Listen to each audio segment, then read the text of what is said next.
A creator don't get motivated by things that he or she sees. It's more about what's going on in here. So, and to me, that's a lucrative. There's a lucrative life lesson. There you go, triple L right there, right there. We can close on that. I just gave you something. That's right. You can eat on that for the rest of your life. Literally. Matter of fact, before you die, you still eat on it differently. Yeah, whatever. Hey, Dre.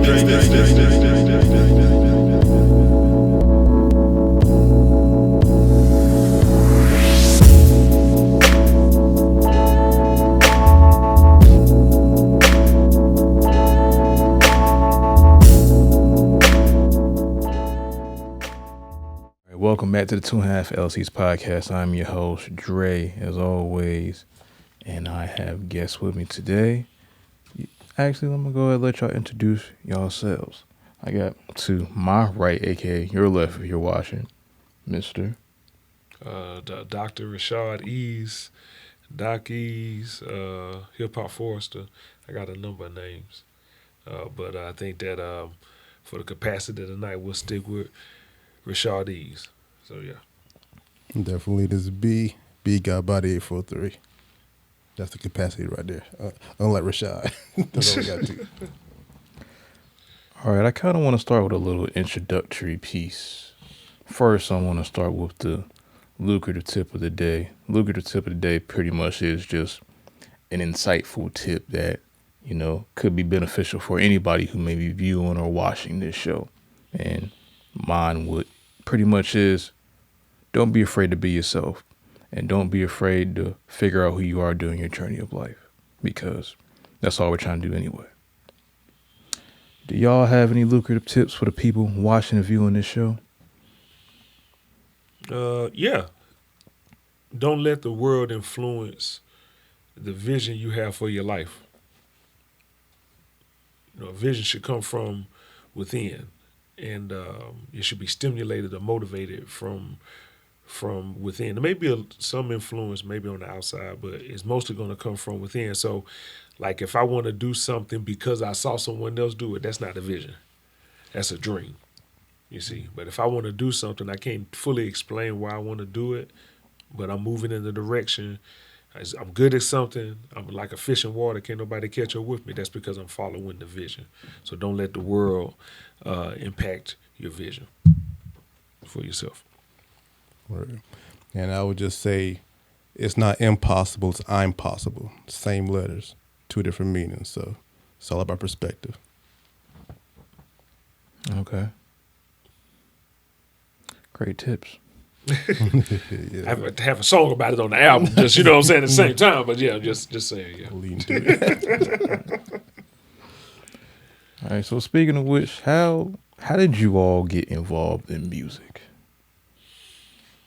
As far as like period, like as far as like becoming a musician or like us together. Let's start all the way from the beginning from each of y'all, and then kind of circle it to when y'all knew each other and started to do music as a unit. So start from first gathering words or touching a microphone, whatever came first, and then to how y'all ended up meeting and doing music together.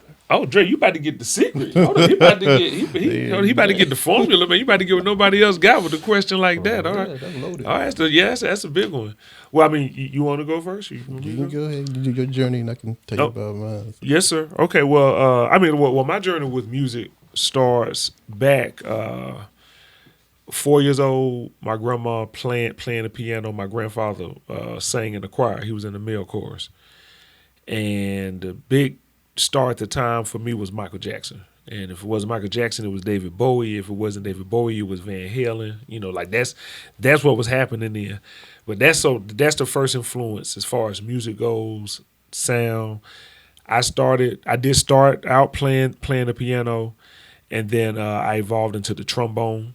And by the time I was 11, had been a bonehead ever since. Okay, so never really put that down. Bars and like lyrics, that started like when I was like 15 years old. So that started after the passing of my grandmother, which was kind of like a very, like life changing. I'll say life changing. You say life altering, but life changing moment that still reverberates even now 30 years later. But it was like I wanted to talk to her. So that's kind of like where the lyrics more so stem from. And then over the years, different people let me know if I could rap or not. Like they put me in check. Most of them who critiqued my lyrics couldn't critique my music making. So that's okay. You got multi-talent. You can do that. But just over years, the talent got better. And then I landed a job at NC State. It's a lot in between of what I just told you, but really just a jump is I landed at NC State. That's like 2004, and the occupation that I'm in is like in recruitment, quote unquote diversity, so on and so forth. And so the first class I recruited to the College of Natural Resources at NC State, he was the first student I ever recruited to NC State. The first, period. Like if there was a genesis of anything, it starts with him, and I won't give away his government name because he said B. So, we'll just leave it at that, like with the names. But that's where it started between us as far as linking up there. We both have the same middle name, so I remember when I met him, I think it's one of the things I said, like, you and me, we're going to be close, young man. I just didn't realize that was prophecy. I had no idea. And then as time went on, we got to know each other. We did a song together with a guy, not in the rap group with now, but we called ourselves Diversity, Dievercity. And we did the first, and literally 2008, the first song that I ever did in North Carolina was with him and with Dutch, And then, life kind of kicks in, and we never lost touch, just he'll go this way, I'll be doing this thing. And we always, it's like, the universe always brought us back together. And in particular, musically, just like we always came back, or academically. It's either musically or academically. Yes. And I'll say, I'll fast forward and then he can, I'm not trying to dominate, because my partner in rhyme is here. But I think about 2011, I dropped the first solo, Transitions. He was on it. And so let you know, from Rashad to Rashad Easley, there's no complete project without B Guy Body on it. Southern Black Gentleman, he was on it like 4 times. He was even on the mixtape. He was on the first mixtape. The Doc is in. That's right. He did like the intros to the songs. Then you were on Polymurray. We did Hey Leader when we introduced my uncle. It's a thing that he says, that he said, may he rest in peace. He died in 2008. But Hey Leader, he's a well-known civil rights activist, alongside my mom. Then we did Chronicles of Professor Prismatic. He was on that twice or 3 times. And then we did the Dean's List. And once we did that, everything took off. And we were working with a number of artists at that time, and they all doing their thing now. But we just always been making music together, really since 2008. And it's manifested into a label and manifested into more than 15 albums, more than 20 videos, a documentary now, a film put together with a bunch of videos. I mean, we've been working, and we represent each other. This was his album, 2020 BC, and he let me, be it's like Raekwon and Ghostface. Like I was featured all on it, and so it's been a good partnership, but more importantly, it's been a good brotherhood that started in academia. Yeah, well, you're exactly right. I just want to say, Rashad, I love you. You know what I'm saying? I love you too, brother. Let's say that. You know that. We have to say that while we're here. So with me, I say my music starts off like when I was probably 3 years old, and I remember like MC Hammer. And my mom was in the church too, so it's like you have Christianity and hip hop. So now, before you go on, go ahead. I've heard, obviously I wasn't around when MC Hammer was popping off, but as far as MC Hammer, how did you view MC Hammer as an MC when you were 3, if you can remember? So it wasn't, for me, any of the lyrics, it was the energy and the movement that he brought. So once you hear an MC Hammer track, you're going to start moving. It's like Michael Jackson, you can't help but move. Got you. So the music moves you in that frequency. So with that, I remember when my mom had the actual vinyls of the Scooby Doo Christmas. So with hip hop, having the DJs, I would scratch the Scooby Doo Christmas vinyls. My mom would get mad, but like it's a hip hop is all in me. I bought I'm an '80s baby, so I bought the first TLC cassette. Well, and it melted in the car, in my mom's car, at my grandma's house. And I remember as young as like 9 years old, moving forward, me and my brother used to just make silly songs, just like that. But as far as like seriously rapping, it got to be high school, as far as hip hop. I like poetry. I'm an artist. I like to draw too. But just freestyle on the table. This is when like grinding first dropped. So everybody was for real then. So everybody was inspired. And, back then we rap about things that we never did or never experienced. But, that was our escape, to live a world that we wish we could. So just aspirations. Like I said, Rashad said when I met him in 2004. He's the reason why I'm in North Carolina right now. So, and we've been brothers ever since, So it's been an honor to see him elevate, see his wordplay and everything just go from let me school you scholastically to let me school you hip hop. I say just straight up smacking him as the leader that he is. So and that's what it's about. So, but all the projects that I've been on and had the opportunity to experience was from Rashad Easley and the Easley Branch. So I just want to say that I'm, thick and thin through the end, Easley Branch all the way. First time in a real studio, first video,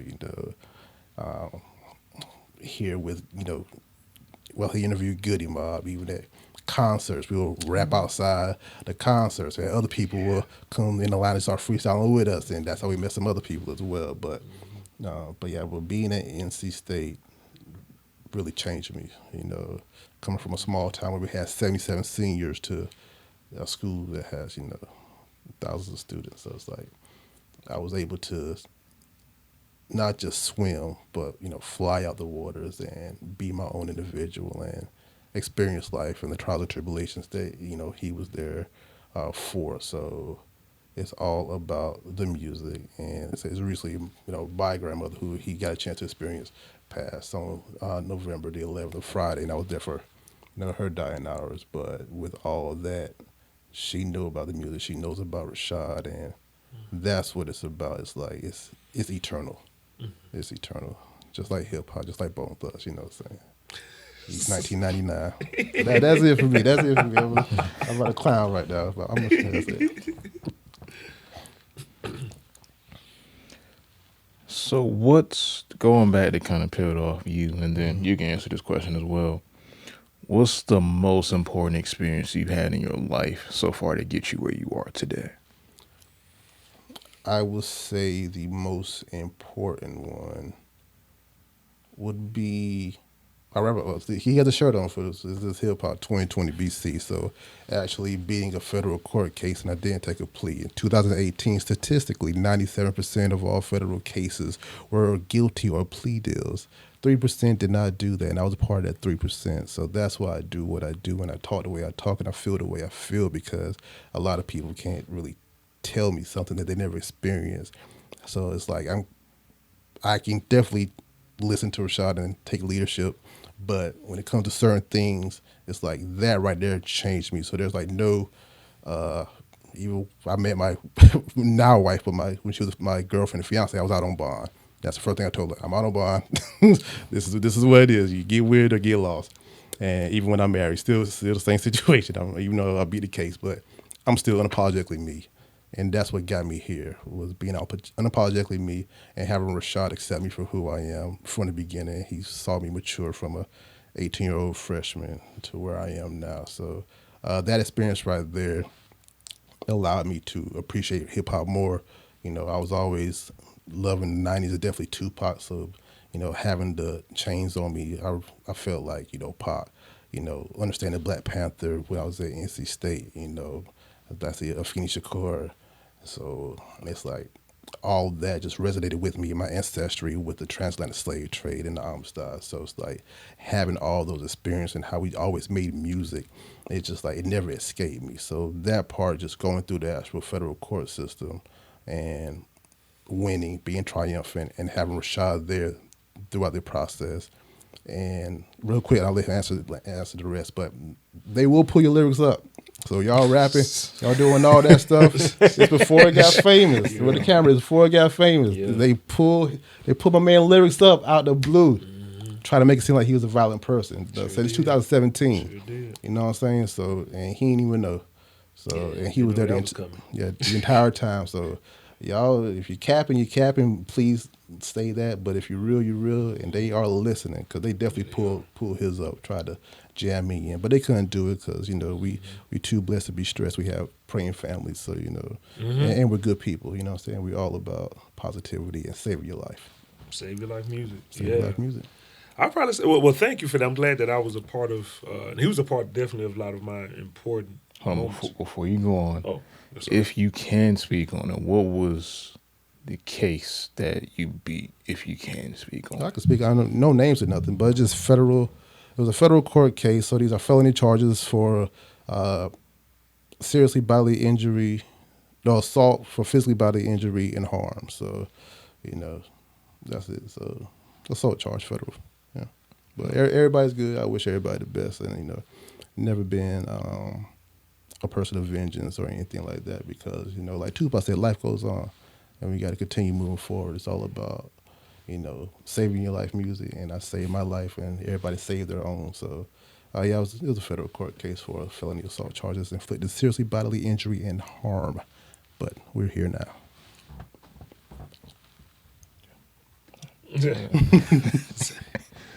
Let's see. Probably each time as a mature adult that I failed, I would have to say each time, meaning that I didn't meet the standard of someone or some group or something that governed if I advanced to the next level. I think that's been the most important because each time I didn't meet the mark, I'm fortunate that I got a second time, and then the second time or the next time. I shouldn't say that I got a next time each time, but whenever it was a chance to redeem myself, the only thing that I had was me. Like that was it. So, like say if I had a test to pass, and I studied with someone, okay, I failed that time. Well, the second time, and if I didn't pass it, I would fail everything. The only thing I could do was lean on what I knew.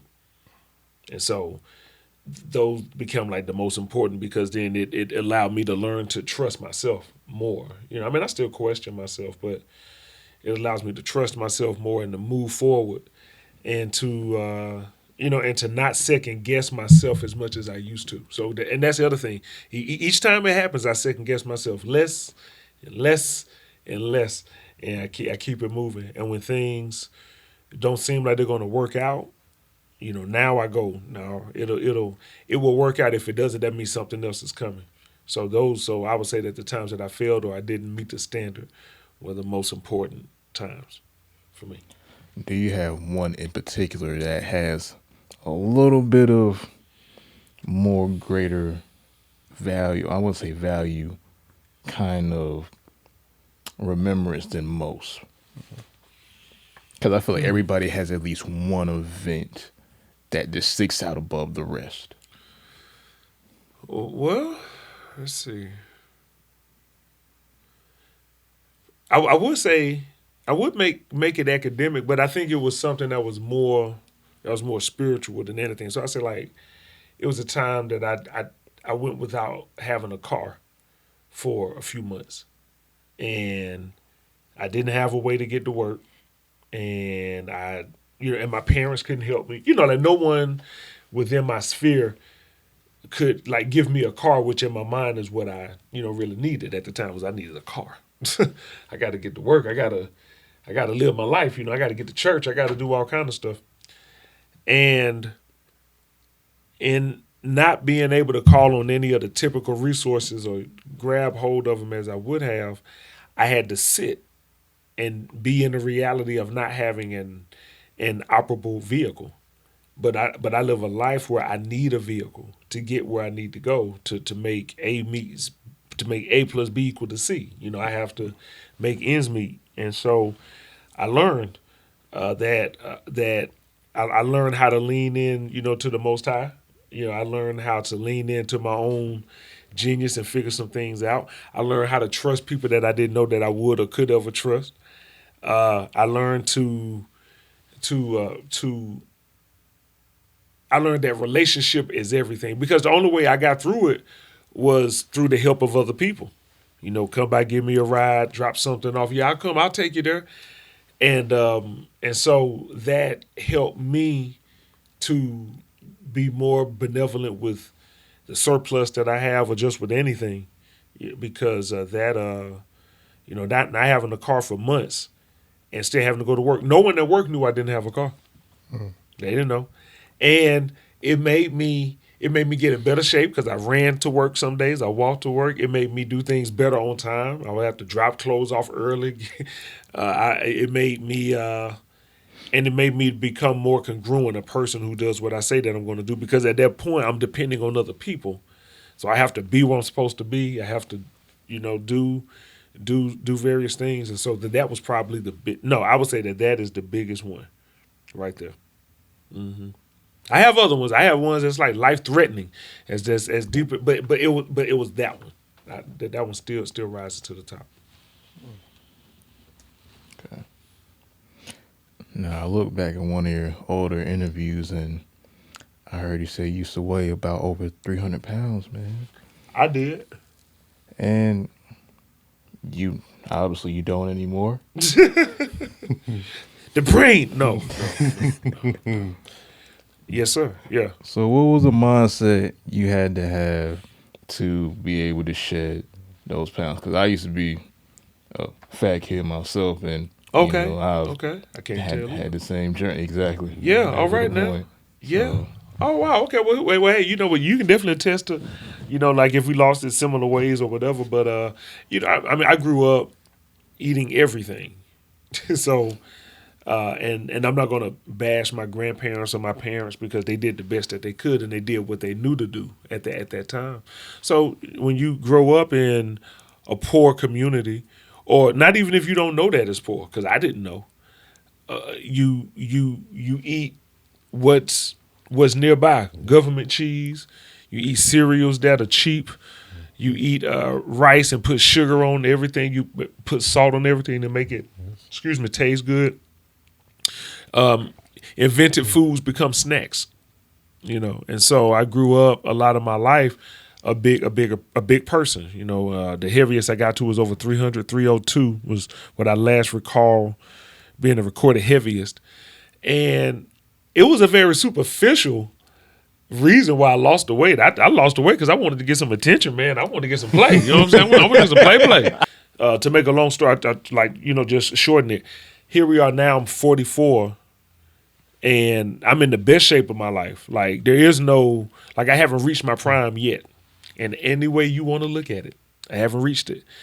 I'm learning more and more about health as I continue to age. Because I can't say get older right now, because I think biologically I might be 36. Right now, with the way that I treat my body and the way that I care for my total health. And it's not just what I eat, it's my environment. It's what I let into my ear gate, eye gate, what I let come out of my mouth gate, who I let in my, atmosphere. This is God MC, but like a walking barbiturate at the same time. Like if I need to calm down and you want me to keep from going off somewhere, just have him nearby. Ain't nothing gonna happen. But if you if you want to drag in the show, just let him just let him not be in the area. And it's like, all right. So I know who I can have around me, to bring positive energy to. And don't get me wrong, at the same time, we know how to control ourselves. We kings, I know I need God, King. So I know how to govern myself, but health for me it's changed. It's gone from how I look. And if someone says I look nice, which I will say thank you, I can accept a compliment now. For years I couldn't. I'll say thank you, but if they ask me something, how's it going? I say I look how I feel. That's the most important thing to me, is how I feel. So it took me years. I lost 137 pounds at one time, and now I'm down to a healthy 170, 165. And I feel like I'm getting younger. You know, I just played a full court of basketball. I was just telling him and my guy about 2 months ago, full court, with 18 to 24-year-olds going. Nobody moving faster than me. Nobody stopped me, and I didn't hurt myself. I wasn't doing it, but don't get me wrong. I'm not trying to say I'm like Jordan 23. You know what I'm saying? But I can still go. I can still play. I'm still active. The most disciplined person I've ever met on this journey. I say physically. The insanity workouts, discipline every morning. So when I was out on bomb and before, because they take everything when you get locked up. So I ain't got jack squat nothing. And of course, Rashad let me stay with him, you know, rent free, you know what I'm saying, rent free. So I appreciate that. That's how I get you when I get back on my feet. He didn't worry about that. But back to the discipline. Every morning, he will work out. Insanity. Just do one exercise, then do that CD or that DVD, then do another one back to back. But you're like, B, you want to try? Sure, I'll try. Now, like I said, I turned 27 in the county, so I'll try. 3 minutes in, all right, I'm gonna holler at you. You know what I'm saying? Cause like, you know, I want to live the next day because my heart is jumping out of my chest. And like I said, just being from the South, we eat everything, but I became pescatarian because of him. I respected his house. I'm like, well, I don't want to cook, you know, anything on your pots or pans that you don't eat already. Mm-hmm. So I tried to be vegetarian. I couldn't do it, but I like fish and seafood. So I became pescatarian ever since 2013. Mm-hmm. And I haven't had, you know, purposely any swine, beef, or poultry. So yeah, but just saying about his physical attributes, he's a machine. Rashad Easley is a machine. And I hope one day, maybe starting today, like every new year, new me, like Tyler, I see you was like, you know, maybe 2023, I can get that level of discipline because there's no way anybody can get that discipline and not have the result that he has because, and that's just not physical, but I say it's scholastically, mentally, spiritually, you know, people that he's around. And I just salute him for that. It's inspiring to witness that firsthand and know that if he can do it, so can I. So I just need to apply myself more, and you know, maybe one day I can do a whole, you know, insanity workout with you. You know, let's do it, man. Let's do it. I still can do insanity. I do other things now, but you know, like lighter things. But yeah, every month I always make sure I can do an insanity workout. Go run 3 miles. Make sure I can still, you know, like do that. But now it's about how I feel and how do people feel when they leave my presence. You know, do they feel better when they leave my presence than when they came in? And to me, that's also a sign of good health. Wow. All right.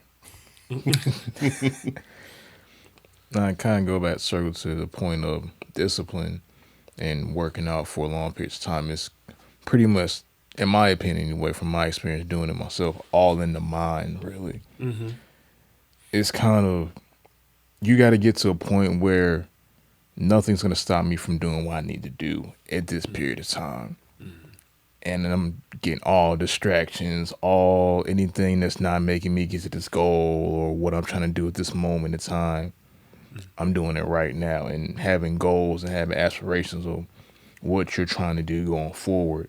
Yeah, I believe personally will lead to discipline, because just seeing what goes on in society and maybe people that I've seen or grew up around, or maybe just walking the street sometimes, it's lack of goals and lack of discipline to a certain degree, because that's how they get the unfortunate times of despair is people may be walking up and down the street and having nowhere to go, or being homeless, or unfortunately sometimes being incarcerated but it's also other things that lead to that environment. Yes. Mm-hmm. Family, who they're growing up around, if they have somebody to grow up around, because some people don't even get a first chance, even a second chance, because some people grow up into broken homes, parents on drugs, or not even existing adoption. So it's just pretty much all in the mind. And if I could get y'all to broach about this, as far as how did y'all develop your mindsets to become who you are and set your goals going forward? I want to ask you that. Hold on, can you pass me one of the waters, brother? I want to ask you, like, how'd you get to it? But I can tell you something. So his was fair, because what he talked about me, He talked about me with my discipline. I'd like to hear about you. I know it's your show, so of course, if you don't want to say, then you don't have to say because it's your show, But but I want to point out something about B that's really important that I learned from him. I'm gonna take a little swig real quick. Mental stability. I learned a lot of that watching him. When I would go and see him, and it's his story to tell, when he went through that, a challenging time. I mean, we all have challenging times. He has one in particular that he beat. And I would go see him. It was like every other week, or was it every other day? Remember, it's like I either couldn't come each day, I couldn't come each week. It was one or the other. And so I would have to come every other week or whatever, but I made sure that I was there. And I would come and he'll come in and now I'm scruffy. He's coming cleaned up. I'm like, what? Yeah, I knew I was gonna see you today, man. Hey, do I look okay? And I'm like, okay, so what? So whatever it takes for you to stay focused, whatever it takes, and if I had to be that for him, I was like, oh, okay, because he, he always looked good, and when he came out, he kept looking good. So, and so I learned from people like him who I know who go through things that I think are tougher, than I've ever gone through. And how do they make it? One, you got to block the world out. It's the same thing that I said earlier. You have to you have to build up the muscle to block the world out, because when you first start to achieve your goal, the naysayers are going to get louder than anything. Mm-hmm. They're going to get loud. One, they're going to get loud because that's what you're used to hearing. But two, they're going to get loud because they can't believe that you're doing it. Because when naysayers see you changing, it's like you're leaving them in their minds. Like, you're leaving me behind. So, like, as I was losing weight, my family would sometimes have something funny to say. You getting sick? Yeah, you getting sick. Black folks, you sick? They make it about race. Or you doing what the white folk doing? It would be about everything, but but you achieving a goal or a task, that you placed upon yourself. But where did it all come from? My mental strength, if you will, started the same way. The same way that I said how the failures were like very important. And then, really, me not having a car wasn't a failure. That wasn't a failure. Me not having a car was almost like I felt like the things that I normally would lean to, I couldn't lean to them. So it was a failure that I couldn't lean to my money. I couldn't lean to my family. But it really wasn't that. What it really was that it was an opportunity to turn within. So I felt like a failure because I got to that point in life when really I wasn't. You can't control every aspect. So I guess I could have another story to tell, but I can say that for another interview. But when I was young, I tried to get down with the crowd. I tried to. I wanted to. And early in life, the joint of bone was broken. It was broken. I'm not going to bore you with the story now because I'm a grown person, and I was like, it literally was 30 years ago. But it was that experience of getting caught doing something that I had no business doing, having to pay a price for it too. It woke me up, and it helped me to learn to not depend on people. I love people now, won't make it in the world without people, obviously, but I learned to kind of cut people out as a teenager. And then the more and more I did things, I always just kept doing things that I'm a non-traditional person. I mean, I joined, I went and studied and learned about the Nation of Islam, then became a 5%er, then the Hebrew Israelite, then joined a religious cult. Like I did things like that. And while my mom would be throwing my books out, so she thought I'd be going and getting them again. I figure out another way to get them, And so I learned how to be very resourceful and to do the things that I want to do, even when the people who are closest to me, minus this one, people who love me very dearly and I love dearly. It's like, I'm not saying I can have another life around you because that's not what it is, but I can do me, especially when you don't want me to do it. I learned how to do it. I lost weight, not because my family wanted me to lose weight, because I wanted to lose weight. I went and got multiple degrees, not because they wanted me to, because I wanted to. I paid off all my debt, not because anybody showed me how. I figured it out. Preach. So, so I've learned how to depend on myself in many ways, but it's really because I'm depending on God. That's what that car story was all about. God showing me that all you need is me. All you need is me. I'll figure the rest out because it's already figured out. And so that's how I got like that. And then the pandemic, and I'm not going to get all into the politics of, any of that and, the vaccination or the jab or the shot or anything like that. But during the pandemic, some call it plandemic. You call it, like whatever you like to call it. People died. People lost family. I lost family. I lost friends. So regardless of what it was called or what it means to people, it's been a challenging time. It's been. I'm still speechless about it. I forgot that we had a curfew. I forgot all about. Look at that. I forgot he said. Look at that. I forgot we had a curfew for the last couple of years. Until I was like, oh, I forgot. So just saying. But anyway, but no. At any rate, not anyway. At any rate, the pandemic has helped me lean in on friends who were close, come to a space that was safe, work with people who had common sense. And so I definitely appreciate. It's not common. Well, that's right. Yeah, common sense ain't so common. But I definitely appreciate Artist Mill International Studios because this was a safe haven. Definitely. I feel for artists to come to because you all were using your own minds, and the pandemic just helped me see how important like it was. We came out of it, didn't get sick, anything like that, but we came out of it doing what we knew to do, the things that we were raised to do. In South Carolina, in Alabama, And so I'm leaning more to my own mind. And I have followed people like the Honorable Minister Louis Farrakhan, and I still think he's a great person. I've listened to even people like Reverend T.D. Jakes, I've heard from people, but I think that nobody's wiser, than, like the scholar of Illmatic or the scholars of Aquemini, or the scholars of Enter the 36 Chambers. Or the scholars that go by poor righteous teachers, or my favorite two rappers of all time, KRS-One, Ice Cube.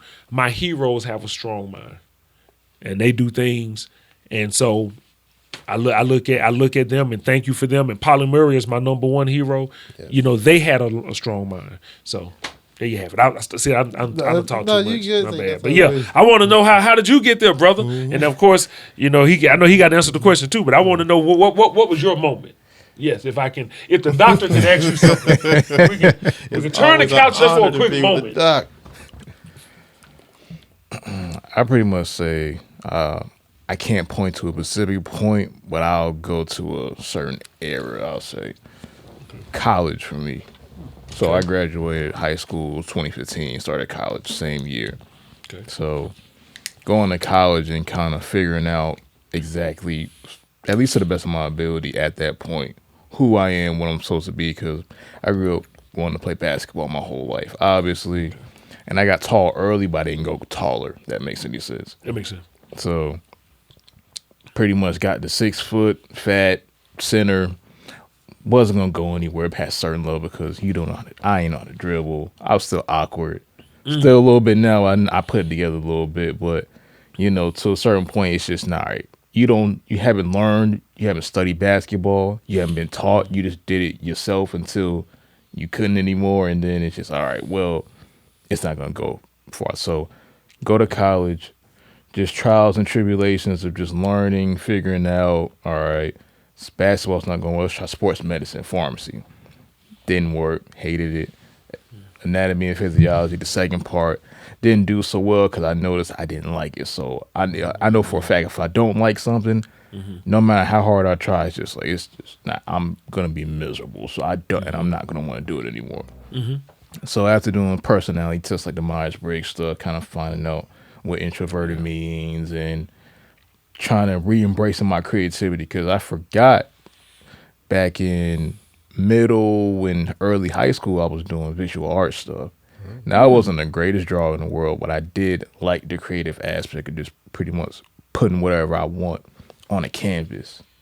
Okay. And then that. But then fast forward when I transferred colleges, because I went to Wait Tech first, did 3 years, then I transferred. Because the only reason I did 3 years because I changed my major on the third. That's why I did the extra year. So transferred, and that's when I started getting into rapping, producing, video editing, and podcasting. Because one of our former co-hosts of this podcast, Zoe, we would always be freestyling in the car as we play basketball. He's like, "Yo, I got a studio in the crib." I was like, "All right, man, let's do it." We would rap on the Beats microphone on the computer. But I got freedom. I found freedom and creativity in what I wanted to do and how I wanted to express how I felt on certain topics and subject matter. So I took that, and I had my first job at the time working scooping ice cream, and I took the money I was getting from that. I bought a Mac. I got a Yeti microphone, and I just started recording. And our external hard drive started recording. We'll still be rapping together, but outside of that, I'll be recording, trying to figure out how to make beats, trying to figure out how to edit videos. Because I was starting up the YouTube channel at the same time to help promote the podcast, but also help drop my songs I was making at the same time. Okay. So just doing that. And I even talk about on the song, on the album I got coming out, Christmas, about a little bit about that in a song. And he's on the second verse of it too. So, nice. Okay. Yeah. Okay. Well, pretty much that's kind of how I got to this point. But also 2020 was a big event too because of going through different jobs, being at the YMCA, working at the desk. I had somebody there kind of put me onto some knowledge about what on this YouTube channel, and I got knowledge about what the world's actually about to the perspective of somebody else and to a grasp that I just haven't heard before. And that kind of gave me I can tell I was already, and people that saw to that level of knowledge could talk to me and see me going towards that level, but I wasn't there yet. So it gave me that channel, and that furthered it and gave me confirmation on what I was thinking and how I was feeling about it. I was kind of traumatized to figure out this is how the world really is, but I kept watching. I kept listening. Okay. So I can tell I was drawn to it because I didn't get traumatized and just stop. I was like, I kept for because I have a thirst for knowledge, so I like understanding. So in whatever it is, but especially about how life goes, I definitely need more of that, and I'm look for that as well. Okay. And that pretty much, and then 2020, realizing that the people around you may not think the same, and you may lose people because of your level of thought that you come to that they may not be at, no matter what age or what somebody looks like or aligned with. So that was also eye-opening to me. And it was just, all right. And then from that point forward, pretty much to now, it's just chasing my goals and doing what I need to do to get where I need to be in the future. And just keep striving and just notice and just learning that you're not going to be able to take everybody with you. You have to be on your own journey by yourself. Man. And it's gonna be a lonely one. And if you can help it before a certain age, relationships is not, as far as talking about men and women relationships anyway. It's until you get yourself together, that's something you should be focusing on, in my opinion. Oh yeah, I agree. And try not to have a family before a certain age as well. Yeah, I agree. Trust me, I can tell you, like, now, even like, living a life like that that kind of wisdom is not. I don't think that wisdom is given as widespread as it should be. About how to take your time before starting a family or getting married or anything. Really getting yourself together is. I think that's what health is to me, actually. Okay. I think that's like what it means. I think that's what. Yeah, I think that's what it means to be like a high degree in certain type of secret orders. Is to be a whole person. And well, in fact, I know that's one of the ultimate secrets. It's for you to be a whole person. And a lot of folks, they don't get there That's the reason why I say I'm not like mad at my grandparents or my parents or anything, because they did the best that they could. Yeah, they just don't know. With what they had, Yeah. exactly. Like they didn't know. And these generations should be better, in my opinion, than the generation that came before them, because you will have, I shouldn't say should, you can have more access. You can have faster access to different things. But I think that when you have been reared in nothing but survival and just trying to make it, your psyche, funny, but your psyche is more geared towards, if it's more geared towards making it, you're more in a scarce mindset. So scarcity means it's like a squirrel that needs to pack a bunch of acorns before the winter comes. I need to get as much as I can, forget you. And so I think that is one of the reasons why all people, not just people that look like us, but I think all people started families too soon. Some of that came from ignorance, people feeding their ego and trying to dominate and see how much they could get versus, how much they could cherish, Trying to keep someone that may not want to be there. That. And so a lot of things got started early, especially in poor communities, and a lot of the good things got started late. So it's like, families got started early, babies having babies. It seemed like people started maybe graduating. And not saying that formal education is the only way out, because it's not. And it never has been, especially for our people. It never has been. It's always been an avenue, college. But entrepreneurship has always been the ultimate one. And, of course, education, which is not always academia. But those other aspects of life that could change your life for a lot of us started later. But see, I think that's why we have, and especially in the black community, so many brilliant, highly intelligent people. Because too much privilege, I think, makes you stupid. And we see that with leaders in particular, and, politics. But I think that when you, don't have a lot, and you come up with less, it that can also help your mind to get tight, and for your world to get your vision to be robust and want to go and get things, but to become strong. So I think that what you said is it is a lot of wisdom there, and I'm telling you, it's a lot better to live your life that way than to start early. Because look, I can tell you right now, whether married or not, the number one thing you're gonna want in life is a full life. Some people may not know what that means. Let me tell you what that means. It means you can go where you want, when you want, without having to think about who. That's whether you married or not. Because if you're in a peaceful relationship, whether it's monogamous or polygamous, if it's multiple, hopefully that there's an understanding. True confident people can do fine when they're apart from each other. They desire to be back together, but but they're fine. And when you are not fine, you can't be without the person. You see, because it's like you need something to latch on to.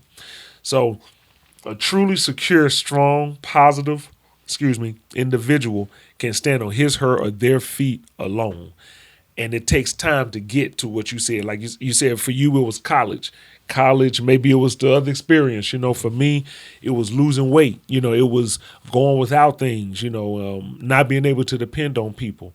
And so being able to go where I want, when I want, and to have the body to be able to do it, that's the key. It's like that's where you want to be. You want to be 70 years old and able to go walk 2 miles if you feel like it. You don't want to be 70 years old and can't see. And I know that from burying 70-year-olds who couldn't see. And you don't want to be 30 years old and you can't walk. You don't want to be so out of shape and out of whack that you can't, that your body is not yours. So, yeah, I've learned a lot. I know I'm talking a lot, but I've definitely learned a lot. Dropping jewels, man. Appreciate that, sir. Dropping jewels. He's good for my ego. Hey, that's like for me, for mental stability. Like I'm naturally cool and calm, and some people be like, "Yo, B, don't get upset." If you listen to my music, I am angry. I am a black man in America. My last name ain't even mine. It's because of a plantation of a person who don't even love me. So of course I'm angry, but how do I translate that? How do I maneuver and own that makes me who I am. But I got that mental strength, from my mother. And like you said, Rashad, we didn't know we was poor until somebody else told us. You know what I'm saying? Like you don't eat. Your store don't got chicken feet and pig feet and hog maws and chitlins. Y'all don't eat that. That's natural. That's common. Y'all don't put sugar on everything. And y'all don't have dirt roads. You know what I'm saying? Like I say, my aunts and my grandmother literally pick cotton. I go back home, I'll pick some cotton. My wife be like, "Don't do that. You ain't a slave." Like, my grandma wasn't a slave, and my aunt wasn't a slave. I'm riding with my aunt. We're going to Piggly Wiggly. She telling me about stories about the cotton field. You know what I'm saying? Mm-hmm. And my mom, just say my mom was heavy, super Christian. Jesus points. That was my mom. She didn't want us to watch Martin because they was shacking. That's crazy. Like that's how religious my mom was. Martin and Gina. Martin and Gina. I love Martin. We would sneak and watch it. But seeing her, raise two kids, my dad wasn't there, but he sent child support, which is a plus. But my mom just raising us, and just me having my grandma and my aunt during that time, raise us, and just being around a lot of feminine energy. But me and my brother knew who we were, and how we identify as heterosexual men. And because of not having a father, we knew how to treat women. But just seeing my mom have no real financial support, because we're from South Carolina to begin with, so we're already at the bottom of the map when it comes to education and economics. But we didn't lack. You know what I'm saying? I had the Nintendos, the Super Nintendos, you know what I'm saying, the Dreamcast and everything. That we didn't go without food, but maybe the food we ate wasn't the healthiest. But just seeing her and knowing that I come from that, and my grandmother, we all come from that. But just seeing my mom handle life the way she did, and with a smile and with love, and have that village, because it takes a village. Hopefully we still have that village. And like you were saying, Rashad, about not only your body, and my song, like Weirdo Rap, I said, I will edit. But basically, it's that when you're 30, they say you're old, but your life expectancy is early 20s. Like, we are the only people who make getting older like a bad thing. So, well, you old, you get old. That's a blessing. That's a good thing. And plus, black don't crack. So not only are you getting older, you still look the same. Mm-hmm. So if they take care of themselves. Exactly right. If they take care. Because black do crack when you add baking soda to it. Black don't crack unless you smoke it. Unless you smoke it, So, but that's the thing. It's like just having that, and not being a prisoner of the mind, because you're not dead until your brain dead. So, just making sure, as long as I have my internal peace, I can't control everything. Like when you're driving, you can follow all the rules, have your Bluetooth or don't look on your phone. But if somebody run a red light and you're going through a green light, so even when I'm at a green light, I wait and just double check before I go through. Mm-hmm. But yeah, some things are out of your control. But the only thing I can control, is my mental. So that's why I just try to be as mentally sound as possible and rooted. And I'll say to add on to what you asked me, that's the main proponent of kind of how I am where I am. I realize that I'm not going to be able to control what I can't. And everything happens for a reason, no matter good, bad, in between. And life goes how it's supposed to. Mm-hmm. Not how I wanted to, not how anybody else wants it to. It goes how it's supposed to go. Mm-hmm. So as long as I have what I'm trying to do in my mind and what I have set on every single day, and I'm doing what I can to be better every day, and I'm doing my mental inventory on me every single day, making my checks and balances on me, and I'm fine. Mm-hmm. Because what I can't control, I can't control. I can't control what's real or fake on the news, what's real or fake in politics, what's real and fake in the music industry, on social media. I can't control that. I can control what I can do, and whatever else happens, it's just going to happen. Yeah. As long as I have my mind and what I have going for me, and I got from people around me that are able to be along for the journey, that's all that matters. And one day I'm not going to be here no more in the physical, and when that happens, that's cool.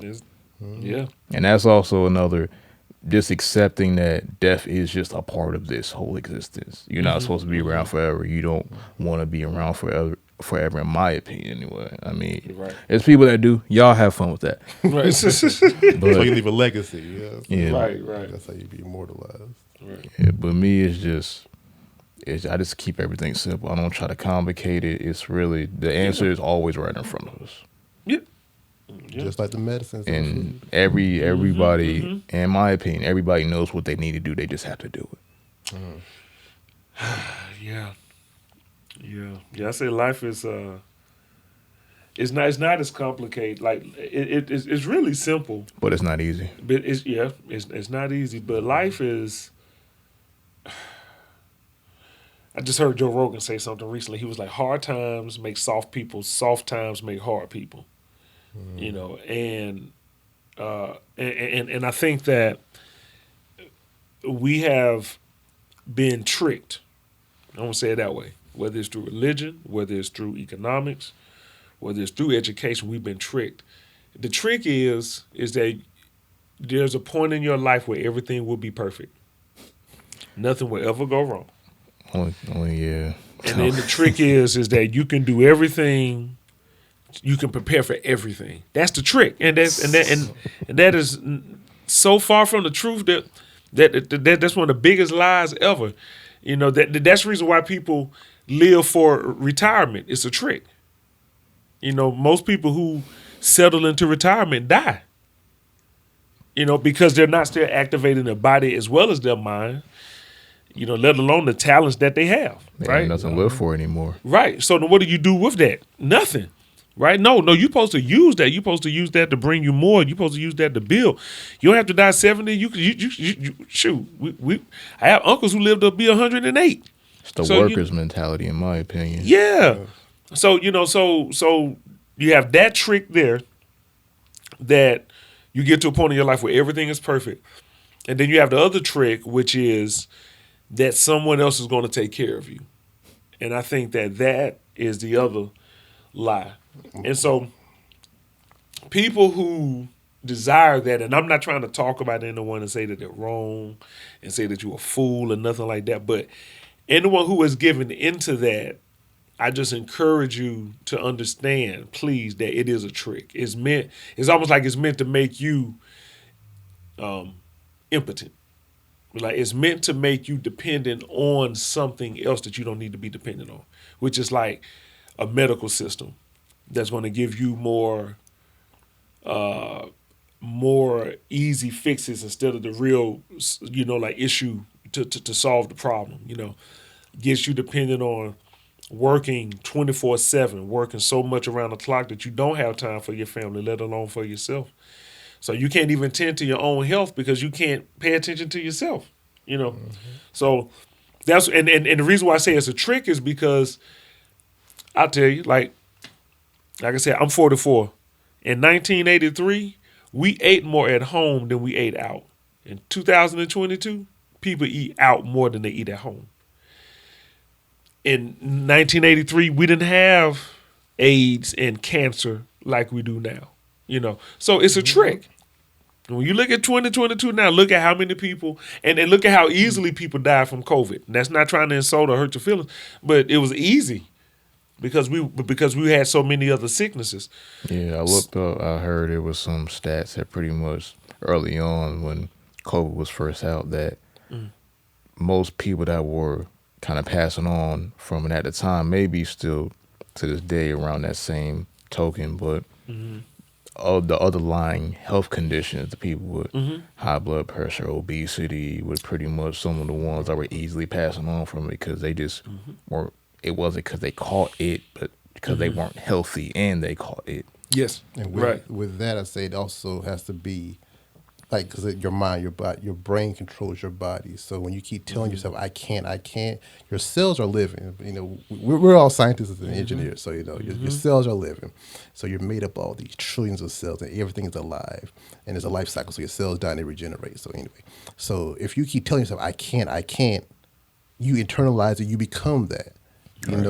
Like for my grandmother, she had cancer during the time it caught COVID twice. Wow. Twice in the hospital, twice. But because she was mentally strong her entire life, it didn't affect her like that.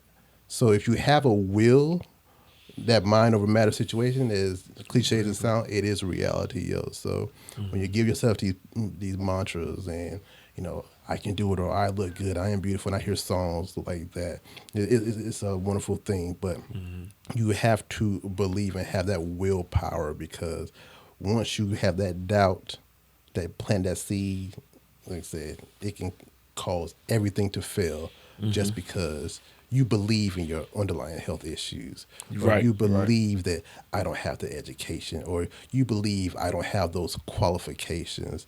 I remember when I was at this job, when I was doing agricultural research, and I treat everybody, you know, whether you're a janitor, the CEO, I'm gonna give you the same treatment, because we're all humans at the end of the day. And the lady at the front desk, she's like, your attitude is going to take you further than anything in life. And she's like, you says you're so positive. She's like, I just feel this energy about you. Like, whatever you're doing, keep that up, because you don't know how you can change somebody just by talking to them. And I was like, well, okay, I appreciate that. And another simple thing, like a firm handshake, eye contact, you know, those basic things that we were taught growing up, it goes a long way. But like I say, you just got to believe in yourself and have that mental capacity to say, you know, I can't run 3 miles. Once you say that, you're not going to be able to do it. But say, maybe I can walk a mile, or I can walk a half a mile, you know, take step by step. Don't try to go from 0 to 100. Go 0, 1, 2, That's where 3, the big 4, 5. mistakes start. People try to, I think a lot of people try to jumpstart their success, and I don't think people realize how long it takes to become successful at what you really want to do for yourself. I say this because I now can say it took me 4 years to become a great producer and artist, and I still have a lot more to learn and grow from.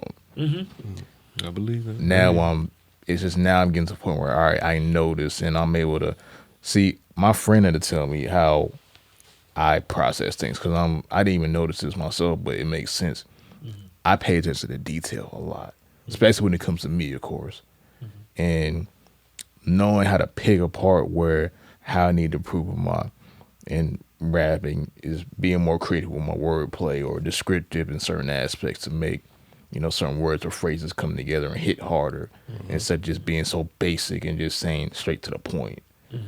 You can quote unquote dumb it down, but don't dumb it to the floor. It's just you got to just keep it. Find the middle ground. To the floor. Find the middle ground between. All right, the regular casual listener could come in, but if people really listen, they can pick up what you're saying on another level as well. So, just finding the balance.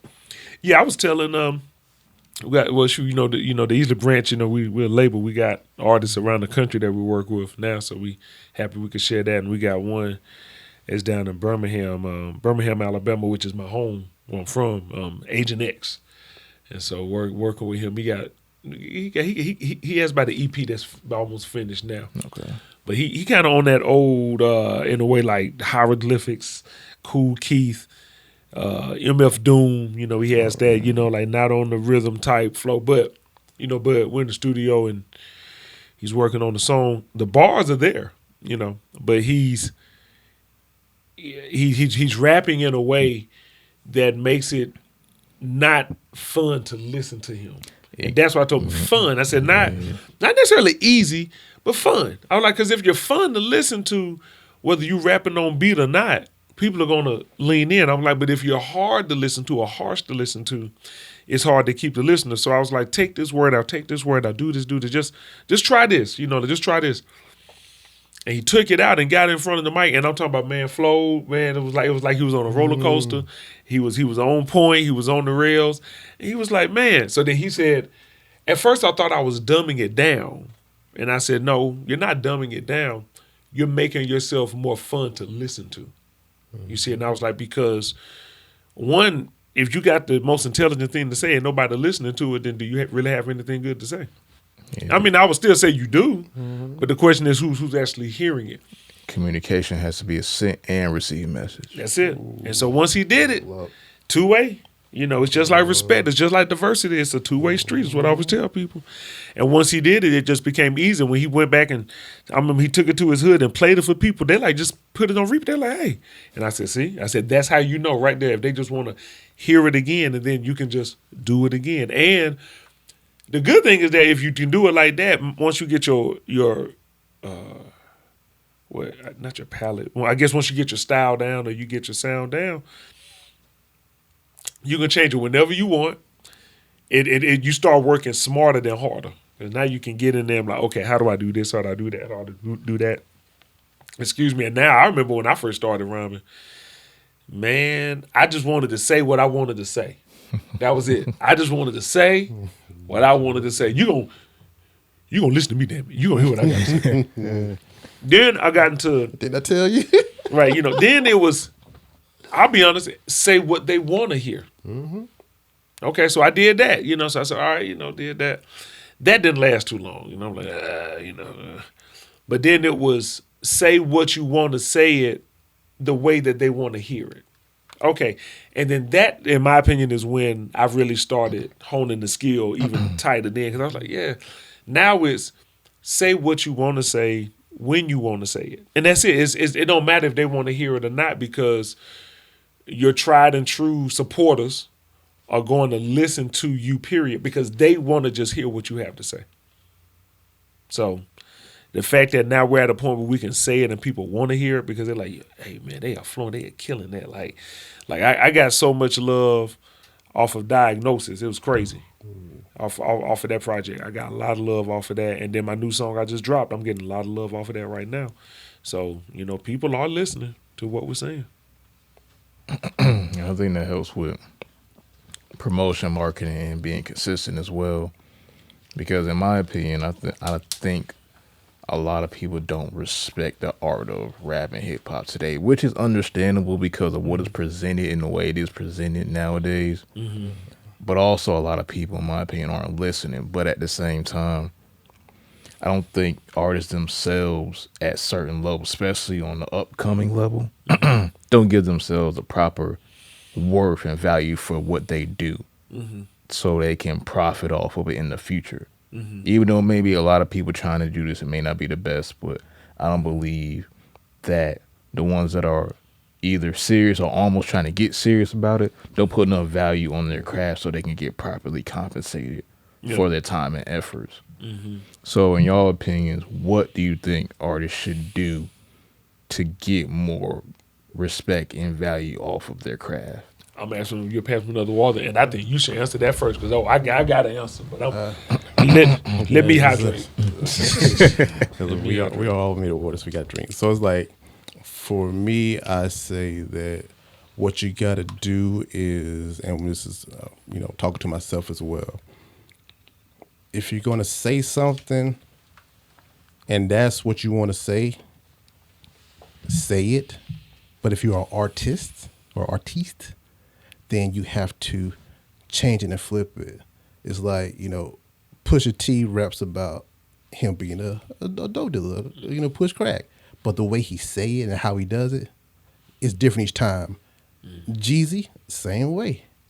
Gucci Man, same way. And I could listen to all three. They all three did the same thing, but they all have three different stories and three different ways they present it. So you have to be authentic, number one. And like for me, I can say, yeah, you can rhyme, bars with hard or jail with hell, but I want to take you where I went. So if I tell you, bond 100,000 MSRP Maserati in a cage on the courthouse till we go back to the county, shackled like animals, more pride for the lions, nightmare to a sheep, but we are walking insomnias. So with that, I'm telling you the same thing that I just said, jail and hell, but I am giving you that artistic expression, and I'm making it so nobody can duplicate it. From growing up, listening to 90s music and being an 80s baby, if you had the same style, that was frowned upon. That was really frowned upon. So if you want to rap like Rashad Easley, you probably got to be Rashad Easley. You know what I'm saying? If you want to rap like me, you probably got to be me. But we have that vocabulary and that diction. And, this means you get extra words. So it's like we're able to say the same thing, but we can say it differently. And if that's about putting out content, then do the same thing, but you have to stay true to your art form.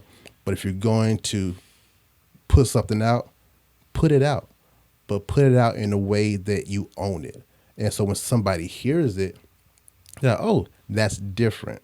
Or even if it sounds the same, it's something about the way you did it is different. It's like when Panda first came out. Like, oh, that's like a Bomb Future song. Nah, he kind of out. He futured on his own style. So if you're gonna do it, own it, regardless if it's the same flow or anything. But make it authentically yours, even if it's a carbon copy. But yeah, that's what I was gonna say. I made me think about so I got the doc is in 3. And I started off with now that the doc is in, surgery can begin. We got to cut the cancer out. The cells are spreading again. Now we aim to be celebrity. News and movies know they ain't catching me. All I see bad news, TMZ. Truth and love must be so separately. If I make songs, then it better be something that you can use, especially if we just stay high and we'll chase some change and ropes. Then what the hell we telling we? That we a slave, yeah, technically success set you up apparently. The kids all over social media, but it's also where their parents be. So, I know that just like a new song that we just recorded, I said, I know what I say ain't the popular truth. Why sweat one when you can have 22? You ain't got to be my boo. No dirty deeds to do. I love me more than I love you. So, I rap a truth that I think a lot of people think and say to their homegirls, homeboys and stuff like that. But then when they hear it, when they hear that kind of truth and they hear it from someone that they didn't expect to hear it from, it like hits them. So I think that one, you got to be confident in what it is that you're saying. One, you also need to know what kind of an artist that you want to be, right? Because art comes in different forms. I mean, an artist can be a person who's a whore for attention. An artist can be somebody who resists attention. Like I'm a reluctant superstar, I want everything. Give me the bag, give me it all. I'm still learning the kind of artist that I want to be. But one way I want to be is I definitely want to be honest. I want to be honest. I want to be true to what matters to me. Cars, chains, that stuff don't matter to me. Women or girls, sex, that doesn't matter to me. Being able to turn up every night, that doesn't matter to me. But remember, like I said, a full life. See, most people who do that don't know what it means to have a full life. You don't know what it is to be in control of your body, your mind, your heart, your money, all of that. So I think you need to decide what kind of an artist that you want to be or that you are. And then if you're a vocal artist like we are, I mean, we do other types of art too, like play music and stuff and produce music too. And then he's an artist, like he can draw, like he's that nice, he good like that. And I can draw amoebas and tell you that it's pretty anyway. But, you know what I'm saying? I'm just saying, sure, what is that? Is that a left hand? No, that's some feces. Anyway, I don't know. I'm being silly. God. But I think that, exactly, you got to know what kind of artist you are, then know what you want to represent. Because I think that, I can write some gutter stuff and know what I'm talking about. From being there. But that's not what I want to represent me. I could write about pimping and running women and running game and all of that, having that in my pedigree too. But I don't want to because I don't want that to represent me. I want to be about elevating my people. I want my art to be known for that. And I'm not saying if your art doesn't, that you're wrong. I just know that you can't roll too close in my circle.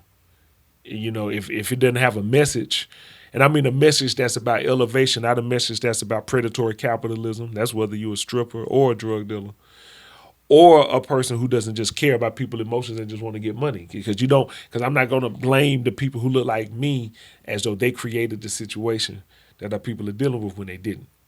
Real quick, it's like when you said about people in your circle, like if you got beef with people and stuff like that, I don't want to be able to look it out of my shoulder because of what you did. You know what I'm saying? It's like, bro, like everybody talking about, op this and op that, and they all look the same. But ain't nothing gangster about getting arrested for a gun charge. If you a killer, then you a killer. How you get arrested? I thought you was a killer. Thought you was a killer.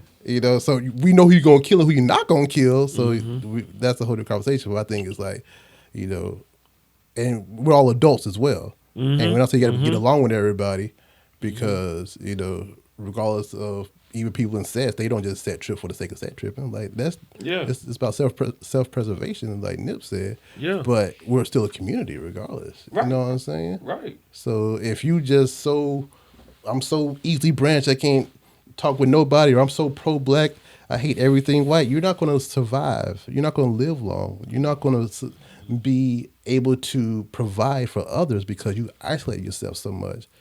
Money's green. You know what I'm saying? That's it. I don't hate white people. I know what white people have done historically, but just because you're born white, I don't naturally hate you. Or if you're a police, I don't naturally hate you. You know what I'm saying? So it's like that. But like say, if you trying to start trouble just for clout and get recognition for the wrong thing, people get killed on Instagram Live all the time. Faking the funk, and it's a reality. That's where we live in. That's the society we live in now. So, like, say, when you get older, you realize, man, I like to have fun. Ain't nothing wrong with that. And if you have kids and a family, guess what? You want to live long to be around them. That's right. You want to have that luxury to watch your seed grow up, and ideally, the child buries the parent. But unfortunately, we live in a time now where it's mostly the exact opposite. And we're already starting with babies having babies to begin with. So it's just like, it's a vicious cycle that needs to be broken. But at the end of the day, we don't have to be kumbaya, you know what I'm saying? But we can agree to disagree. Right. That's what it's all about. We have college rivalries. You have sports rivalries. You know what I'm saying? Yeah. You have a family rivalry. But I ain't gonna be like on site. I'm going to knock every single time. Like, bro, like I can't take you nowhere, bro. Like, cause I don't know who you beefing with. You gonna man. be? You know what I'm saying? Like, so, but yeah, I just had to say that because when your circle gets larger and people start acting up, you could be a innocent victim of something. That's true. Just by association. No, that's true. Yeah. Yeah, I definitely say, be mindful of who you roll with and be mindful of who you don't roll with, because of everything that B just said. There's no need to repeat genius, when it's been said eloquently already. And then I think it's good to know where you want to go. I mean, it's knowing where you want to go is a good destination point. You could go past it. You may never reach it. But it's good to have a place that you want to go, so you have a goal to achieve and a place to keep going. And then if you achieve the goal, or when you achieve the goal, definitely go ahead and set up another one so that you can keep going. And music is. I think the majority of people get involved with music for the same reasons. One is because they either want to try to make it, or two, because they were touched by it and they want to do it. One or the other. I either want to make it, meaning I want to be rich. I want to be rich off of doing this thing right here.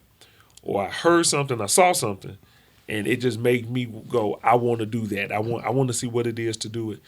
And then I think people... Before you go on. Yes, sir. If y'all trying to be rich off music, y'all going to have a rude awakening. If y'all just trying to do music and be rich, I'm just going to let y'all know right now, because you damn near need to be rich to get noticed off and attention off doing music. The perfect and properly though, recording time, mixing and mastering, edited versions, performance tracks, instrumentals from producers, depending on how they charge.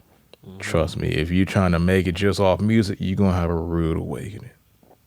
If you don't know already. If you don't know. And I think it's good to thank you for saying that, because I think that people who get involved in music, if not all of us, most of us have that rude awakening. I think that music is not bringing me the money. Let's say that what someone said, regular job. Music is a job too, And then a regular job is just I'm big on narratives and I'm big on language. And I'm big on what these words actually mean. So when someone says a regular job or a typical day-to-day job, or you mean a job that I can work for 8 hours a day to get the majority of my needs taken care of financially. But some people can work 2 to 3 different jobs and get the same result. So, music to me should be fun. I remember there's an artist that I worked with, Mitch Durrell. He had an album called "Rap Should Be Fun." I believe that rap should be fun, but I also believe that art people get into it for sometimes good, bad, treacherous, sad, victorious reasons.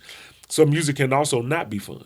Music or rap can be tormenting. It can be. I mean, it can be scary. Also, people got to be prepared for what it comes with too. Yeah. Even if the content is fun content, when you get into it and do it professionally, it's a lot. Yeah.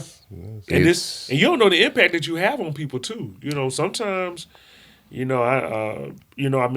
sometimes like I can tell you now, like I'll admit, I'm not a person who likes attention. I don't like social media attention. I don't. Because the primary reason why I don't is because I don't think it's genuine or real anyway.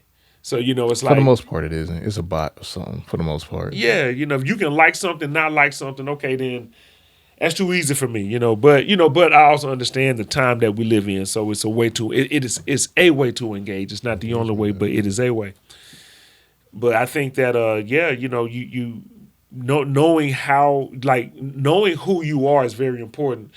So when people love you, and if you look at that and go, I know I could have done better, not in a way of shooting yourself down, just recognizing that you could have done better, then you won't lose sight of that. Appreciate that, glad you like it, but I could have done that better. And then when people don't like it, and you gave the best that you can at least go, I can take that. Someone doesn't like it. But it's not because I didn't put my best into it. I didn't put my all into it. So I just think that in the end, if you need to, become your loudest cheerleader, your biggest cheerleader, and be able to articulate why you're doing what you're doing. Because when you meet people, and it's not a if, you will. When you meet people who telling you that you shouldn't be doing it, when you meet people who tell you that you should do it this way, do something else, you want to be able to stand true. Because knowing that you did what you want to do, 20, 10, 5 years from now, it's going to feel so good to know that you did what you wanted to do instead of doing what other people wanted you to do. Even and that's whether you get rich off of it or not, because that's one of the reasons why people who are millionaires in this music are not happy, because they didn't make the music that they wanted to make. They made the music that they felt that they had to. So they were slaves at the same time as well. Even though they may be billionaires or well off, they're also a slave. So that's why I don't look up to superstars either. And what they had to do outside of music to get to where they ended up getting to. That's probably the main reason why they're not even happy, because of what they had to do to get there. That's what they're probably not proud of. But going back to your point about kind of being able to watch your language and say what you mean, I feel that that's something everyone should be trying to do, is pretty much know and explain why they think the way they think.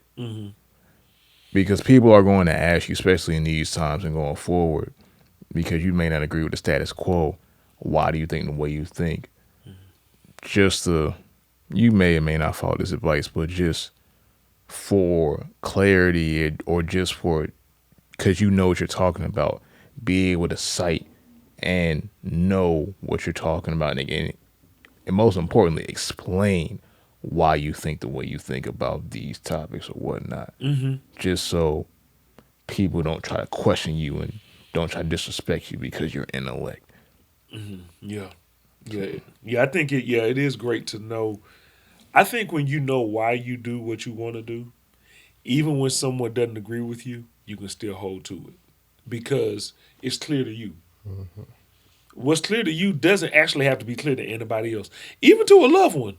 It doesn't have to be clear to them. It just needs to be clear to you, because when you're doing what you want to do, That's a free thinker. Okay, let me say it like that. That's a free thinker. Okay, when you do what you want to do, and you're not doing it despite anybody. You're not doing it to get at anyone. I'm just doing what I want to do. I'm doing what I feel that I'm called to do. I'm doing what's in my blood. I'm doing what comes natural to me. I think that when you want to try to succeed in an industry, and this may sound a little bit like cowardice, but that's not what I'm saying. But when in Rome, do as. If you want to succeed in an industry, you have to do some of what it takes to be successful in that industry. If you decide that you don't value that industry or what the things that they want in the industry, then you can do whatever you want. And my thing, I'm not saying you shouldn't complain because there's always something to complain about. I don't. But if you're going to live that way, I'd advise you or say it would behoove you not to complain because you're not playing the game. So since you're not playing the game, don't complain about the rewards that you're not getting for the work that you're not putting in. You know, or the behavior that you're not demonstrating. We work hard. You know, we make great music. Everyone who listens to our music, even people who listen to mainstream artists, whenever they listen to us, they get hooked immediately. Like, man, you know. And then when they rap geniuses and really analyze what we're saying, they're like, wait a minute, what? And it's good quality because we're professional studios too. So Yeah. that makes a difference too. It's easy to hear and listen to. Yeah, But go ahead. Yeah. You know, I mean, we don't cut corners on our music. You know, And y'all don't really have dark music per se either. Y'all have he does. I'm just playing. Right. My music it's dark, but I don't. No, we don't have that. No. It's not like I'm cursing. I'll say yours has a darker. Yours has a little bit darker tone. Yeah. Because when I turned Yeah, I heard Life with 2020 Liberty, BC, I turned 2020 BC. I was like, oh, this is okay. This is all right. Yeah. It felt more heavy because the sound, and then the sound was more heavy as well. So I was like, oh, all right, this is different. Yeah. I agree. Yeah. There's nothing else that sounds like 2020 BC. When he did so he's released Reparations here this year. So he gave us a new album this year. But he did Reparations years ago as a mixtape. Man, that's still my favorite thing to listen to. The song itself, Reparations, man. Yeah. But he had to switch it up because, like I said, you're an artist. Because it's like when people like on their woke journey, you know what I'm saying? It's like I don't want to hear about Kim at 6 a.m. in the morning or Tuta comment or like, bro, man, it's too early for that, man. Like, man, you know what I'm saying? Let's just scroll through TikTok and just be mind-numb for a couple of seconds or minutes and bring the day to me. So that's what I did with Reparations. So it's a play on the word reparations. But my thing with this is like, I'm not going to really talk too much about that. I'm just going to, I'll definitely sprinkle some in there, but my main thing isn't to talk about, you know, systemic oppression and all that stuff, you know. It's more so, let me just, like I say, have fun with it. Yeah. Let me have fun. Let me have something you can ride to. Like it's The middle ground. yeah, middle ground, you know what I'm saying? And that was, I had to yeah. expand on myself and work on myself to do that because I'm like, I started off like, oh, this is too heavy, B. This is too heavy. I don't even want to write about it because I said it before and it's something that's been going on for 400 years. So it's like, let's just sprinkle it in there, but let's have fun with it, you know, and make it easy to listen to. And that's where I'm at now with it. And I find it that making music that's easy to listen to is more rewarding for me because, like I say, as a person who likes to do poetry and write and use words, I feel like, okay, I don't say I master that, but I can do the 2020 BC topics, you know what I'm saying? But can I talk about throwing money at the club, which is something that I did? I ain't capping in none of my raps. Did. Can I talk about, He sure you know, did. There's a time and place for everything. there's a time to play, you know what I'm saying? Having two women at the same time, you know what I'm saying? Not like like y'all be sneaking and having girls, but if your girl don't call your other girl, then I think, you know, that's different. If you gonna do it, then do it right. Do it right. But I ain't here to pretend like I'm on pimp and shit like that, so stuff like that. But you know what I'm saying? And I try to edit myself in my music, but that's where I'm at now. Like, yo, I've done things and I experienced things and I have fun, and I want y'all to know, like, you know, this is what y'all rap about and what these entertainers be talking about. We actually lived and we actually did, but let me give you my twist on it, but it's still fun with it, you know what I'm saying? Like, you know, I like strippers. I'm saying, who doesn't? My wife took me to a strip club. We was in New Orleans.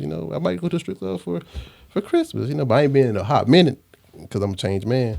But it's like I'm still from the South. You know what I'm saying? It's a part of our culture. You know what I'm saying? Women are beautiful. I'm always love women. I'm married, but I ain't blind. You know what I'm saying?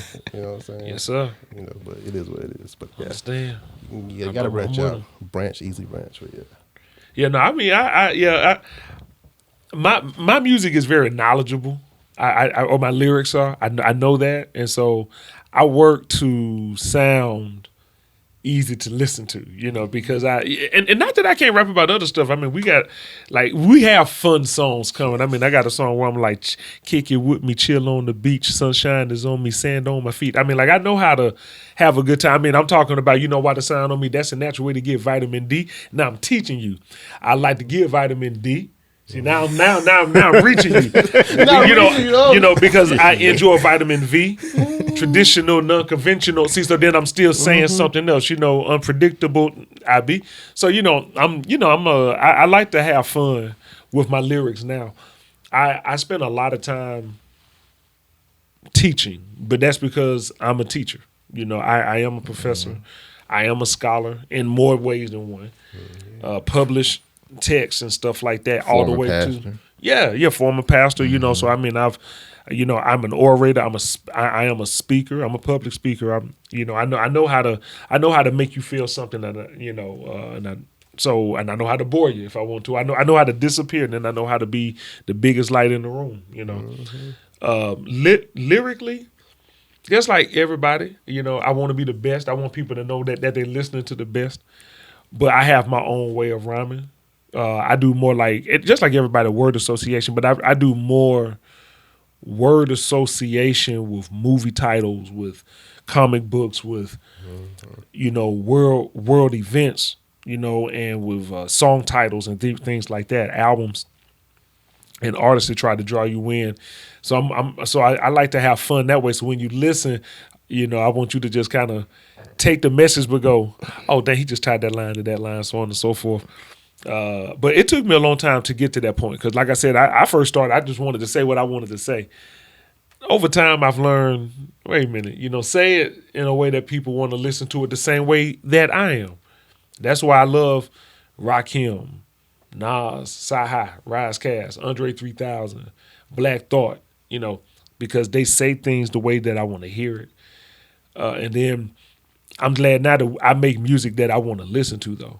So even though our music has a message to it, it's fun to listen to. I think my darkest album right now, because they haven't heard, y'all haven't heard Life of a Leader 2 yet.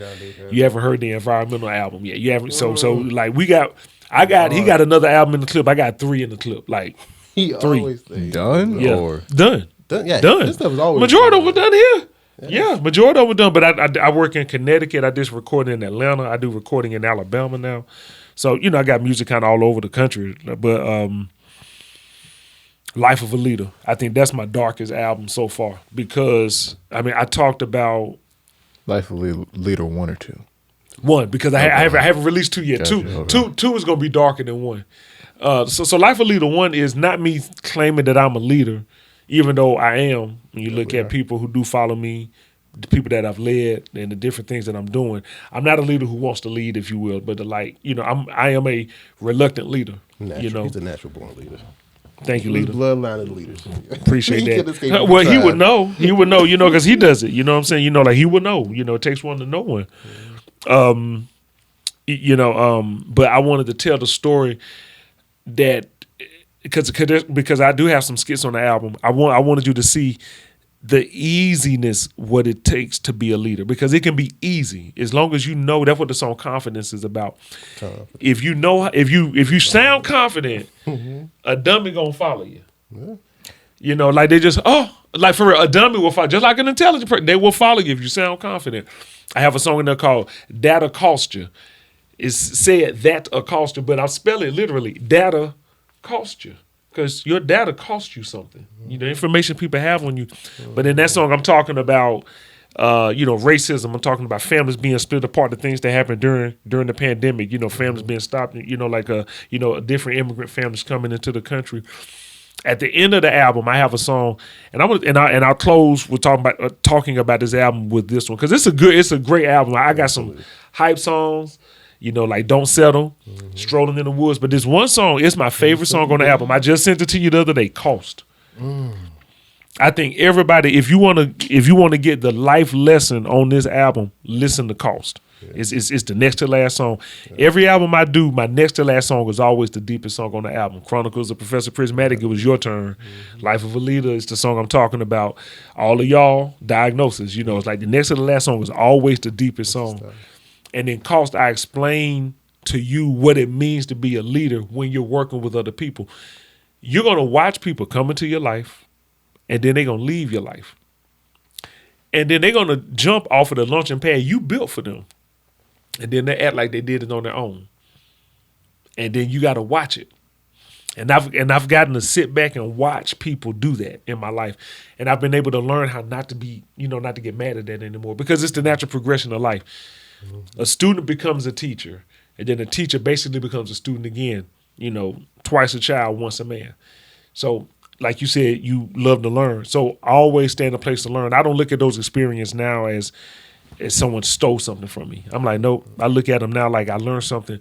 But I'm telling to the people who want to try to be a leader, be the boss, be on top, is a cost to it.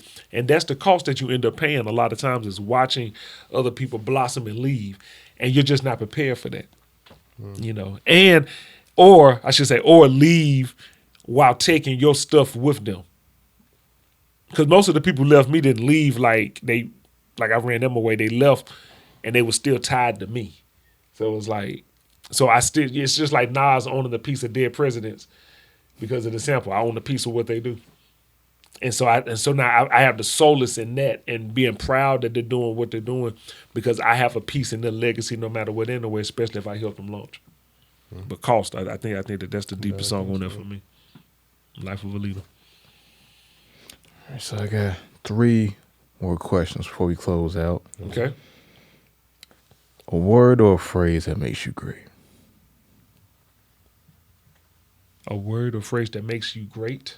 A word or a phrase that you believe makes you great. Yes. Oh, Southern Black Gentleman. Elaborate. I wish the Life of a Leader had already talked about that. He came up with that one. Southern Black Gentleman, the queen, the hook incubator, my partner, she came up with that. Southern Black Gentleman. Talitha Rising, smarter than me, brilliant, definitely more beautiful than me too, inside and out. I definitely have to say that. That she called me that. She said, you are my SBG. I was like, what is that? And then she said, a Southern Black Gentleman. And at that time, even though I'm more than that, right? Because black is just a color. Black is a mood. I'm more than where I'm from, being in the dirty South or being from Alabama. I'm more than the gentleman that I am because I got a rough side to me too. And I'm more than the color that I love and walk and claim in because my hair is black, my skin is not. Exactly. But my experience is, so I would never deny that, and because I'm, so I'm always going to embrace it. But there's so much wisdom in Southern Black Gentlemen. I'm proud of where I'm from. I'm proud of my culture. I'm proud of my gender. I'm proud of my behavior. Everything can change and grow and be better. But Southern Black Gentleman, it kind of sums me up at one point in my life. I got a whole lot more now. So that's me, SBG.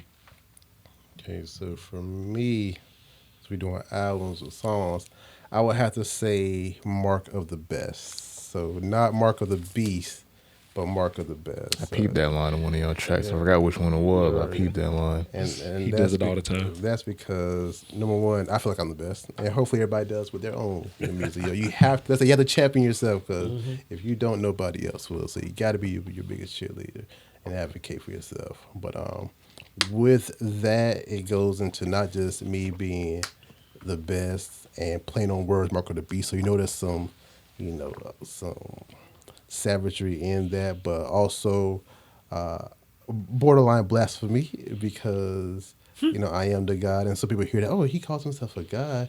I grew up. I still every time I wake up, first thing I do is get on my knees. Because I know that I didn't create myself. it takes two to create one. And we live in a world with, I think now 8 billion people.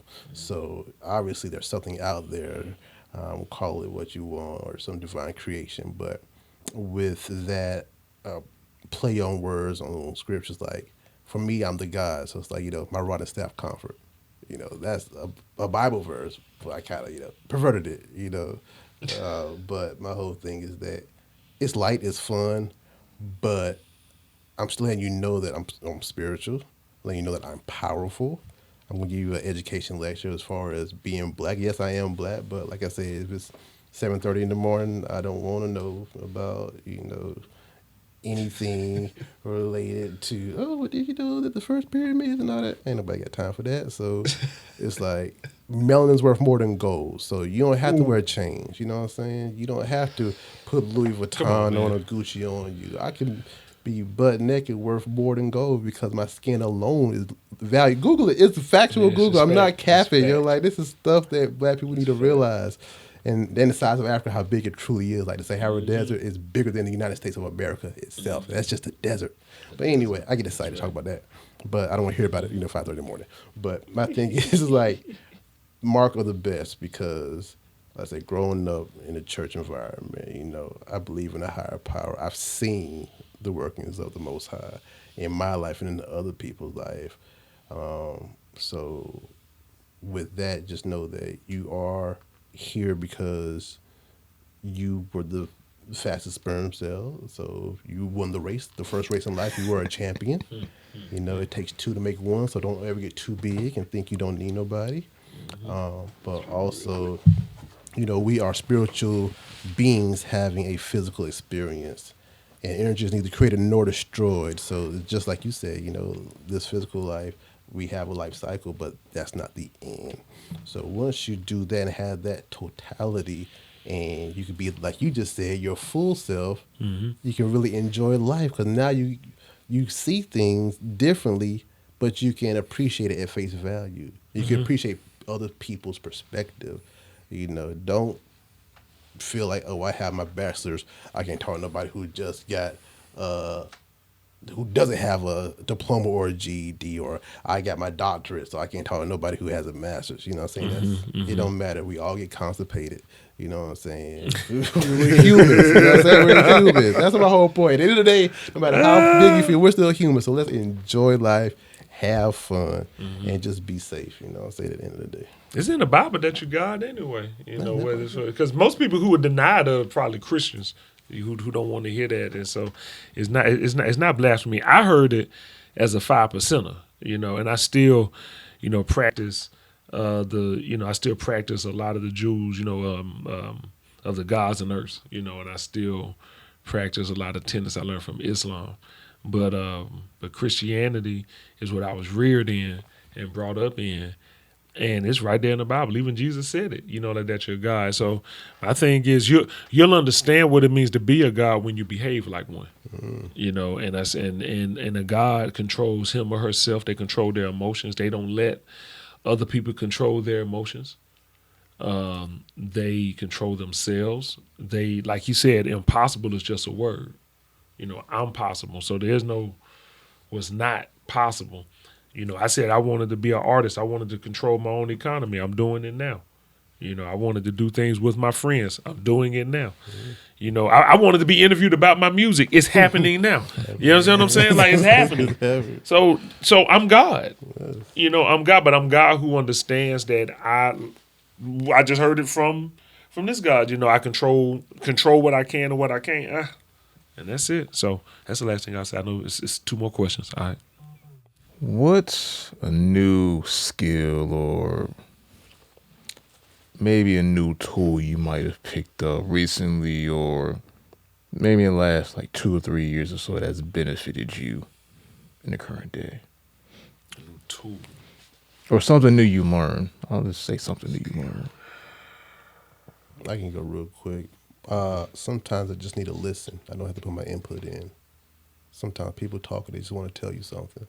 And that's it. And it's okay to just listen.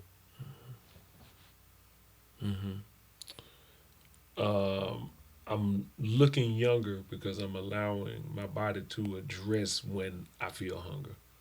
So I don't eat just to eat. It's something, I mean, like I said, I'm in my 40s now. It's something that I just learned. It's a skill of only eating when you need to eat, only eat when you're hungry, you know, and don't eat to get full. And it really is a skill because you're actually adding life to your body when you eat. If you eat and your mood changes or your body changes, you've eaten something you're not supposed to if you've done it the wrong way. You know, if you eat and you feel nothing, you probably did the right thing. Because that's all it's supposed to do is just be fuel. So that I would say that that's something that I've learned. And then the pandemic in particular, focusing more on health has been really critical. So in the last 3 years, I've really learned to do that more. Because I don't think a lot of people take into account that the food they eat does change their mood if it's not the right food. It does. Eating the wrong food can make you angry. Mm-hmm. Yeah.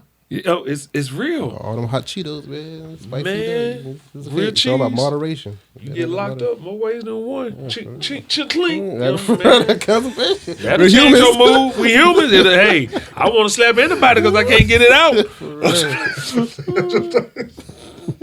What did you say to me? I don't feel like talking to you right now. Why? Because I want to talk to that porcelain god right now. Angry, don't even know why. Angry. Got a headache. Just go blood headache. You got boo boo. Some Tylenol. No, you don't. You need to lose 5 pounds. That's what it is. Drop them off. Drink more water, change your diet. More alkaline water, more lemongrass. I'm saying like Casey. Can't escape it, man. KD3. But it's real though, man. I mean, people really don't. I wish we had. I'm stop wishing because we do have it.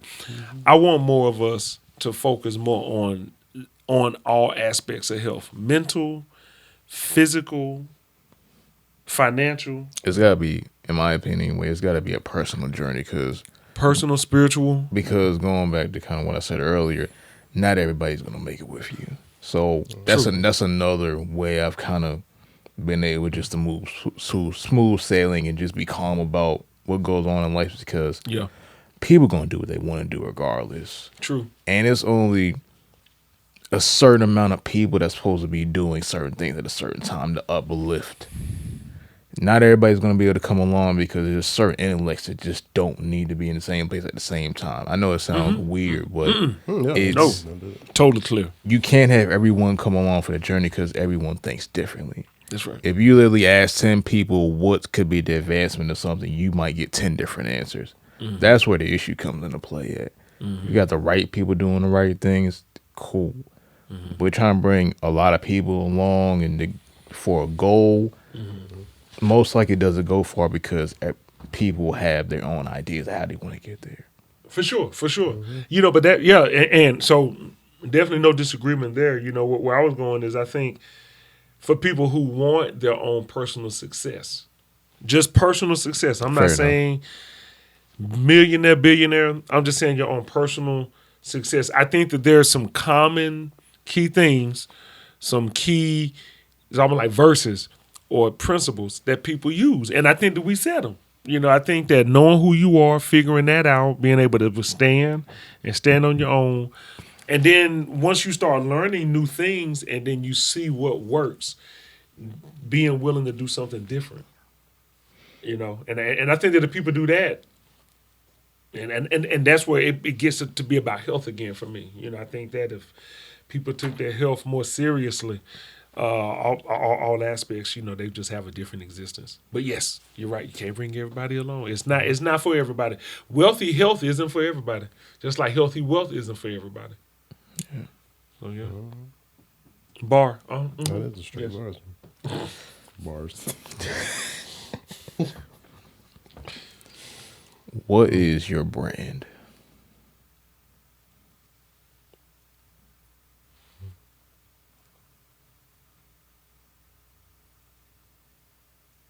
Intelligent messaging for people to figure out how to do it on their own. My music, that's what the music is. I'm a consultant, independent consultant, my own business person. That's what I do in that. As a minister, that's the same thing I did as a minister. In health, that's the same thing I do in health. It's intelligent messaging for you to figure out how to do it for yourself. Like you said, you can't bring everybody along, but the thing is, you don't have to. You need to bring yourself along. And so if you can figure it out on your own, can't nobody tell you nothing. That's my brand. Don't mean I can't learn nothing. Don't mean can't learn. They can't tell me nothing. I would say my brand, and you may not even agree with it, is love. Is love, because no matter what I'm talking about and how hellacious it is or was, I'm not telling you to harm yourself. I'm not telling you to harm others. You definitely defend yourself. I'm not telling you don't do that. Definitely defend yourself. But I'm not telling you to go on a rampage. I'm letting you know that I'm here because of love. What I went through, my struggle through the legal system, I still have love. And it didn't take that love away from me. I was at an all-white jury with a white judge, and I was unapologetically black. I love blackness. Black is love, because we're the first humans.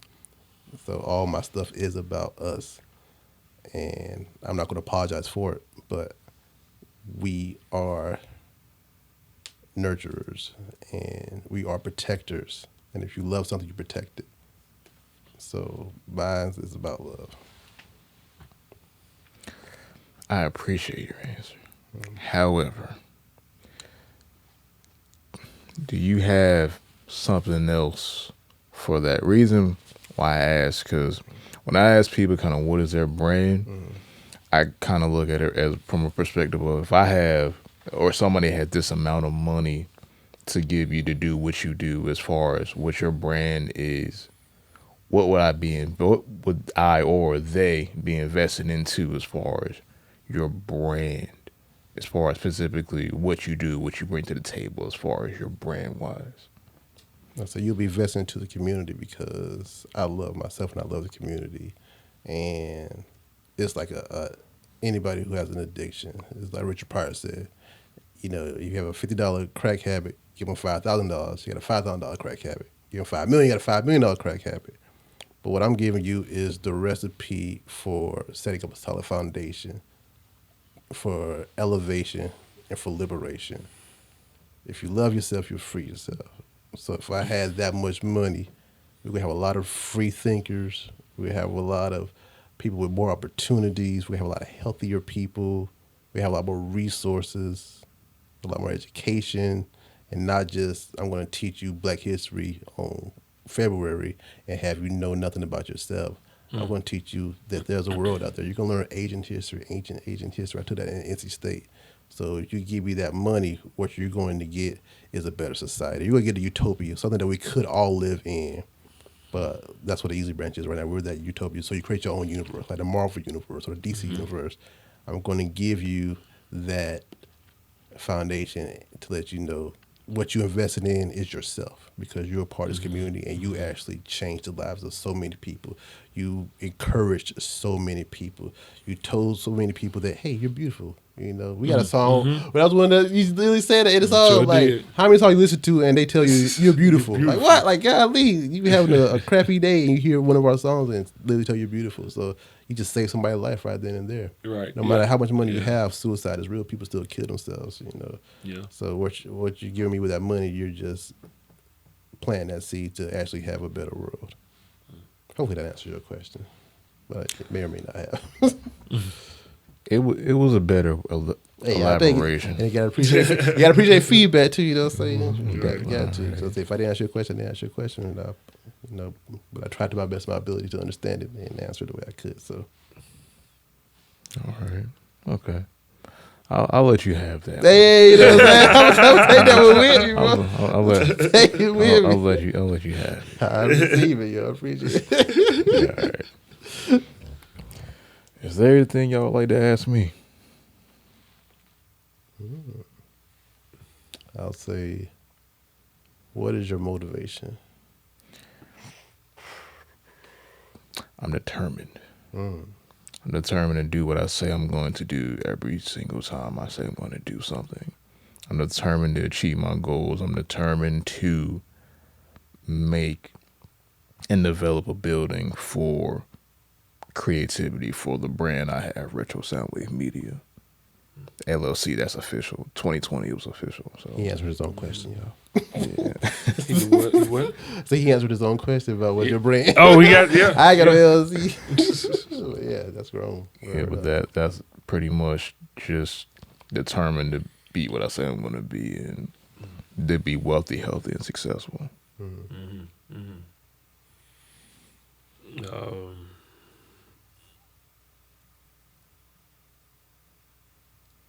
Did you get? I mean, I guess did you have any expectations of us coming into this, of us being on your podcast? And was it met or was it just like you said? I don't control ask anything. I didn't ask your last question, so I know I didn't meet that expectation. I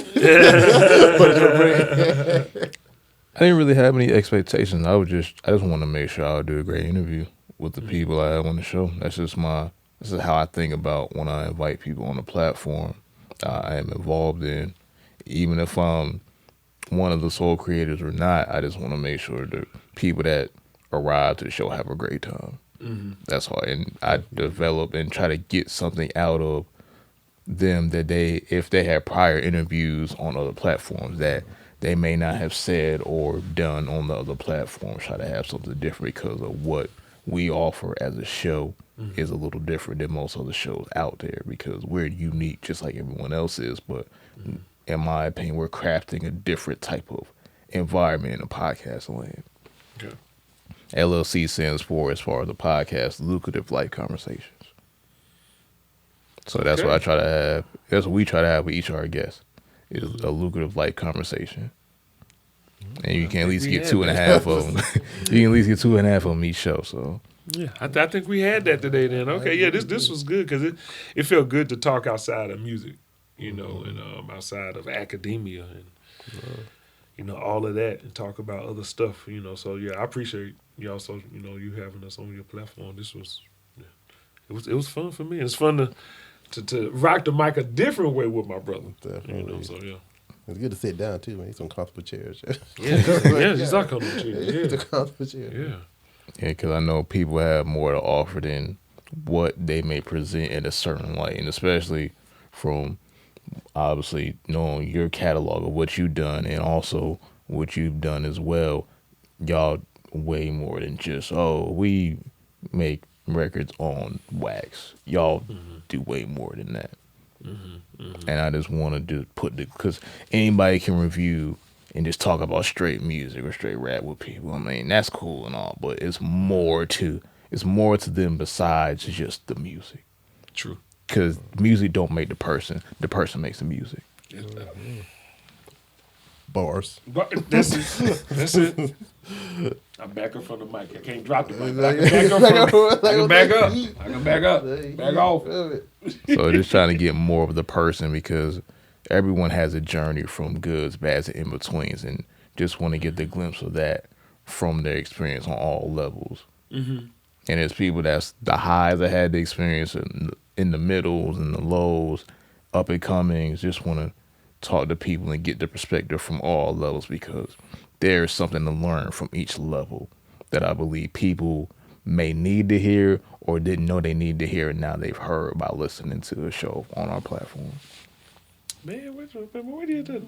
Our next songs, because I feel like our songs are like about that, man. For real. Yeah, like literally what you It's a just said is segment like I got a new song now called Truth Player, and I say that I was like, how can if I learn each time, how can time be what I waste?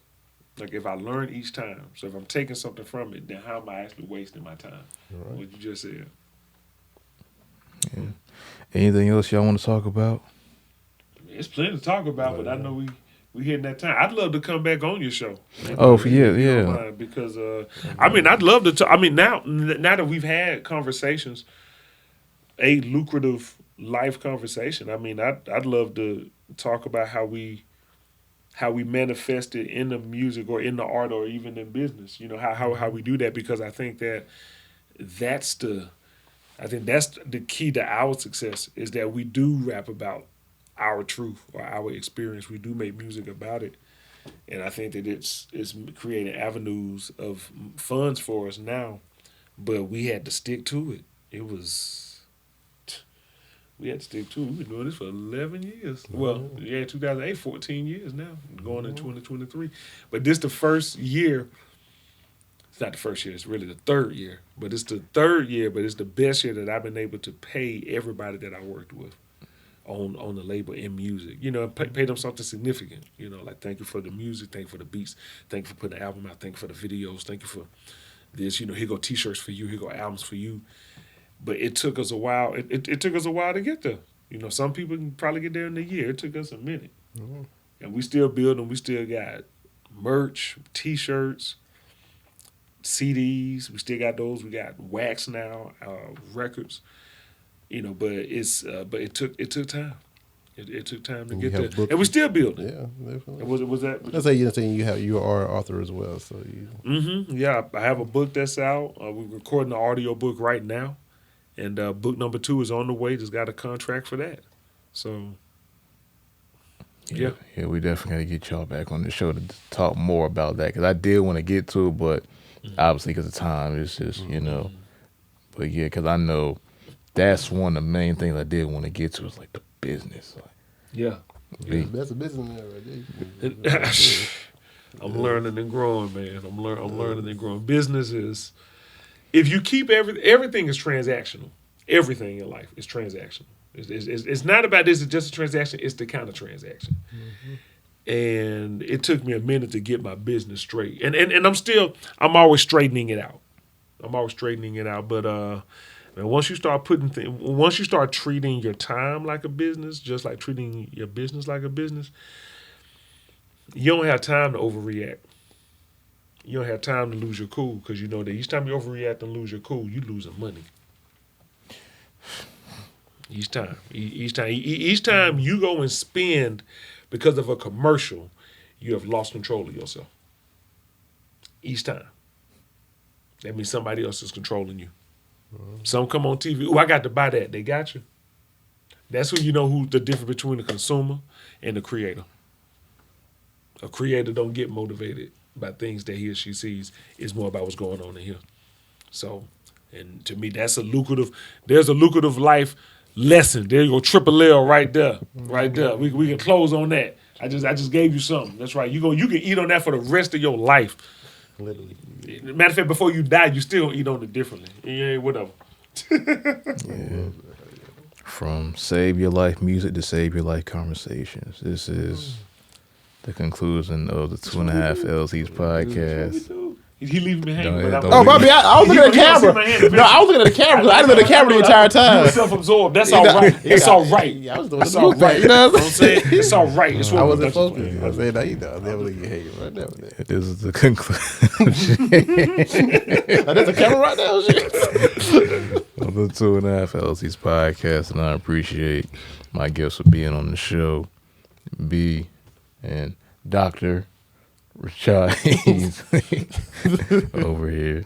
I'm Marion's son. What's up? And the last Boy Scout, you know what I'm saying? The real dude. Literally, because I am an Eagle Scout too. I forgot, yeah. You can be here for years, yo. I'll tell you, bro. Get excited. I am an Eagle Scout as well. That's the best gang to be a member of. Most presidents are a member of that gang. So, yeah, it's good to be a member of a gang that the only block you claim is the one that you build. So, yeah. So I like being a part of the Eagle Scout gang, But then I like being a part of the Easley Branch group, though, because that's where the real kings lie and live. Church. That's what we do. That's what we do. He says what we do. Hey. If y'all want to find us, it's 2-1/2 LLCS podcast on all podcasting platforms: YouTube, Spotify, Apple Podcasts, Google Podcasts, wherever you find podcasts, you will see us there. On Instagram, 212 LLCSPOD. And if you want to find me on Instagram, it's RETROD.R.E. And Retro Dre on all streaming platforms for my music. It's capital R, lowercase e, capital T, lowercase r, o, space, lowercase d, dot, lowercase r, dot, capital E. So it's the artist name on all platforms as well. Where can they find you all? You can find me at Easley Branch. Well, you can find us at Easley Branch Music. We also have a website, theeasleybranch.com. You can also find me at Dr. Dr. Thomas Rashad Easley on Instagram. And then you can also find me in other realms of business at mindheartfordiversity.com. That's the name of my book as well as my consulting firm. But as far as the music, theeaslybranch.com. And of course, rocking with my partner here. And you can tell them how to find you, guys. Definitely. Everything that he said, but also my Instagram is bgodbody843. And that is B for Bravo and God, G-O-D, body 843, because I'm always repping South Carolina. So IG, bgodbody843, all one words. Hit me up. Y'all get ready for that gas. It's gonna be coming. Grown and sexy. Grown and sexy. Gas. That's a whole nother podcast. That's a whole nother podcast. We just finished that one too, bro. I'm telling you, working. Dre, it's a lot more beautiful stuff coming, man. A lot more. Man. Yeah. With that being said, appreciate y'all in the morning, noon, and night, whatever you're listening or hearing this to the 2.5 LLCs podcast. We appreciate y'all. And like, comment, share the video, because when you do, you will become greater. You will become greater. Remember that. Peace.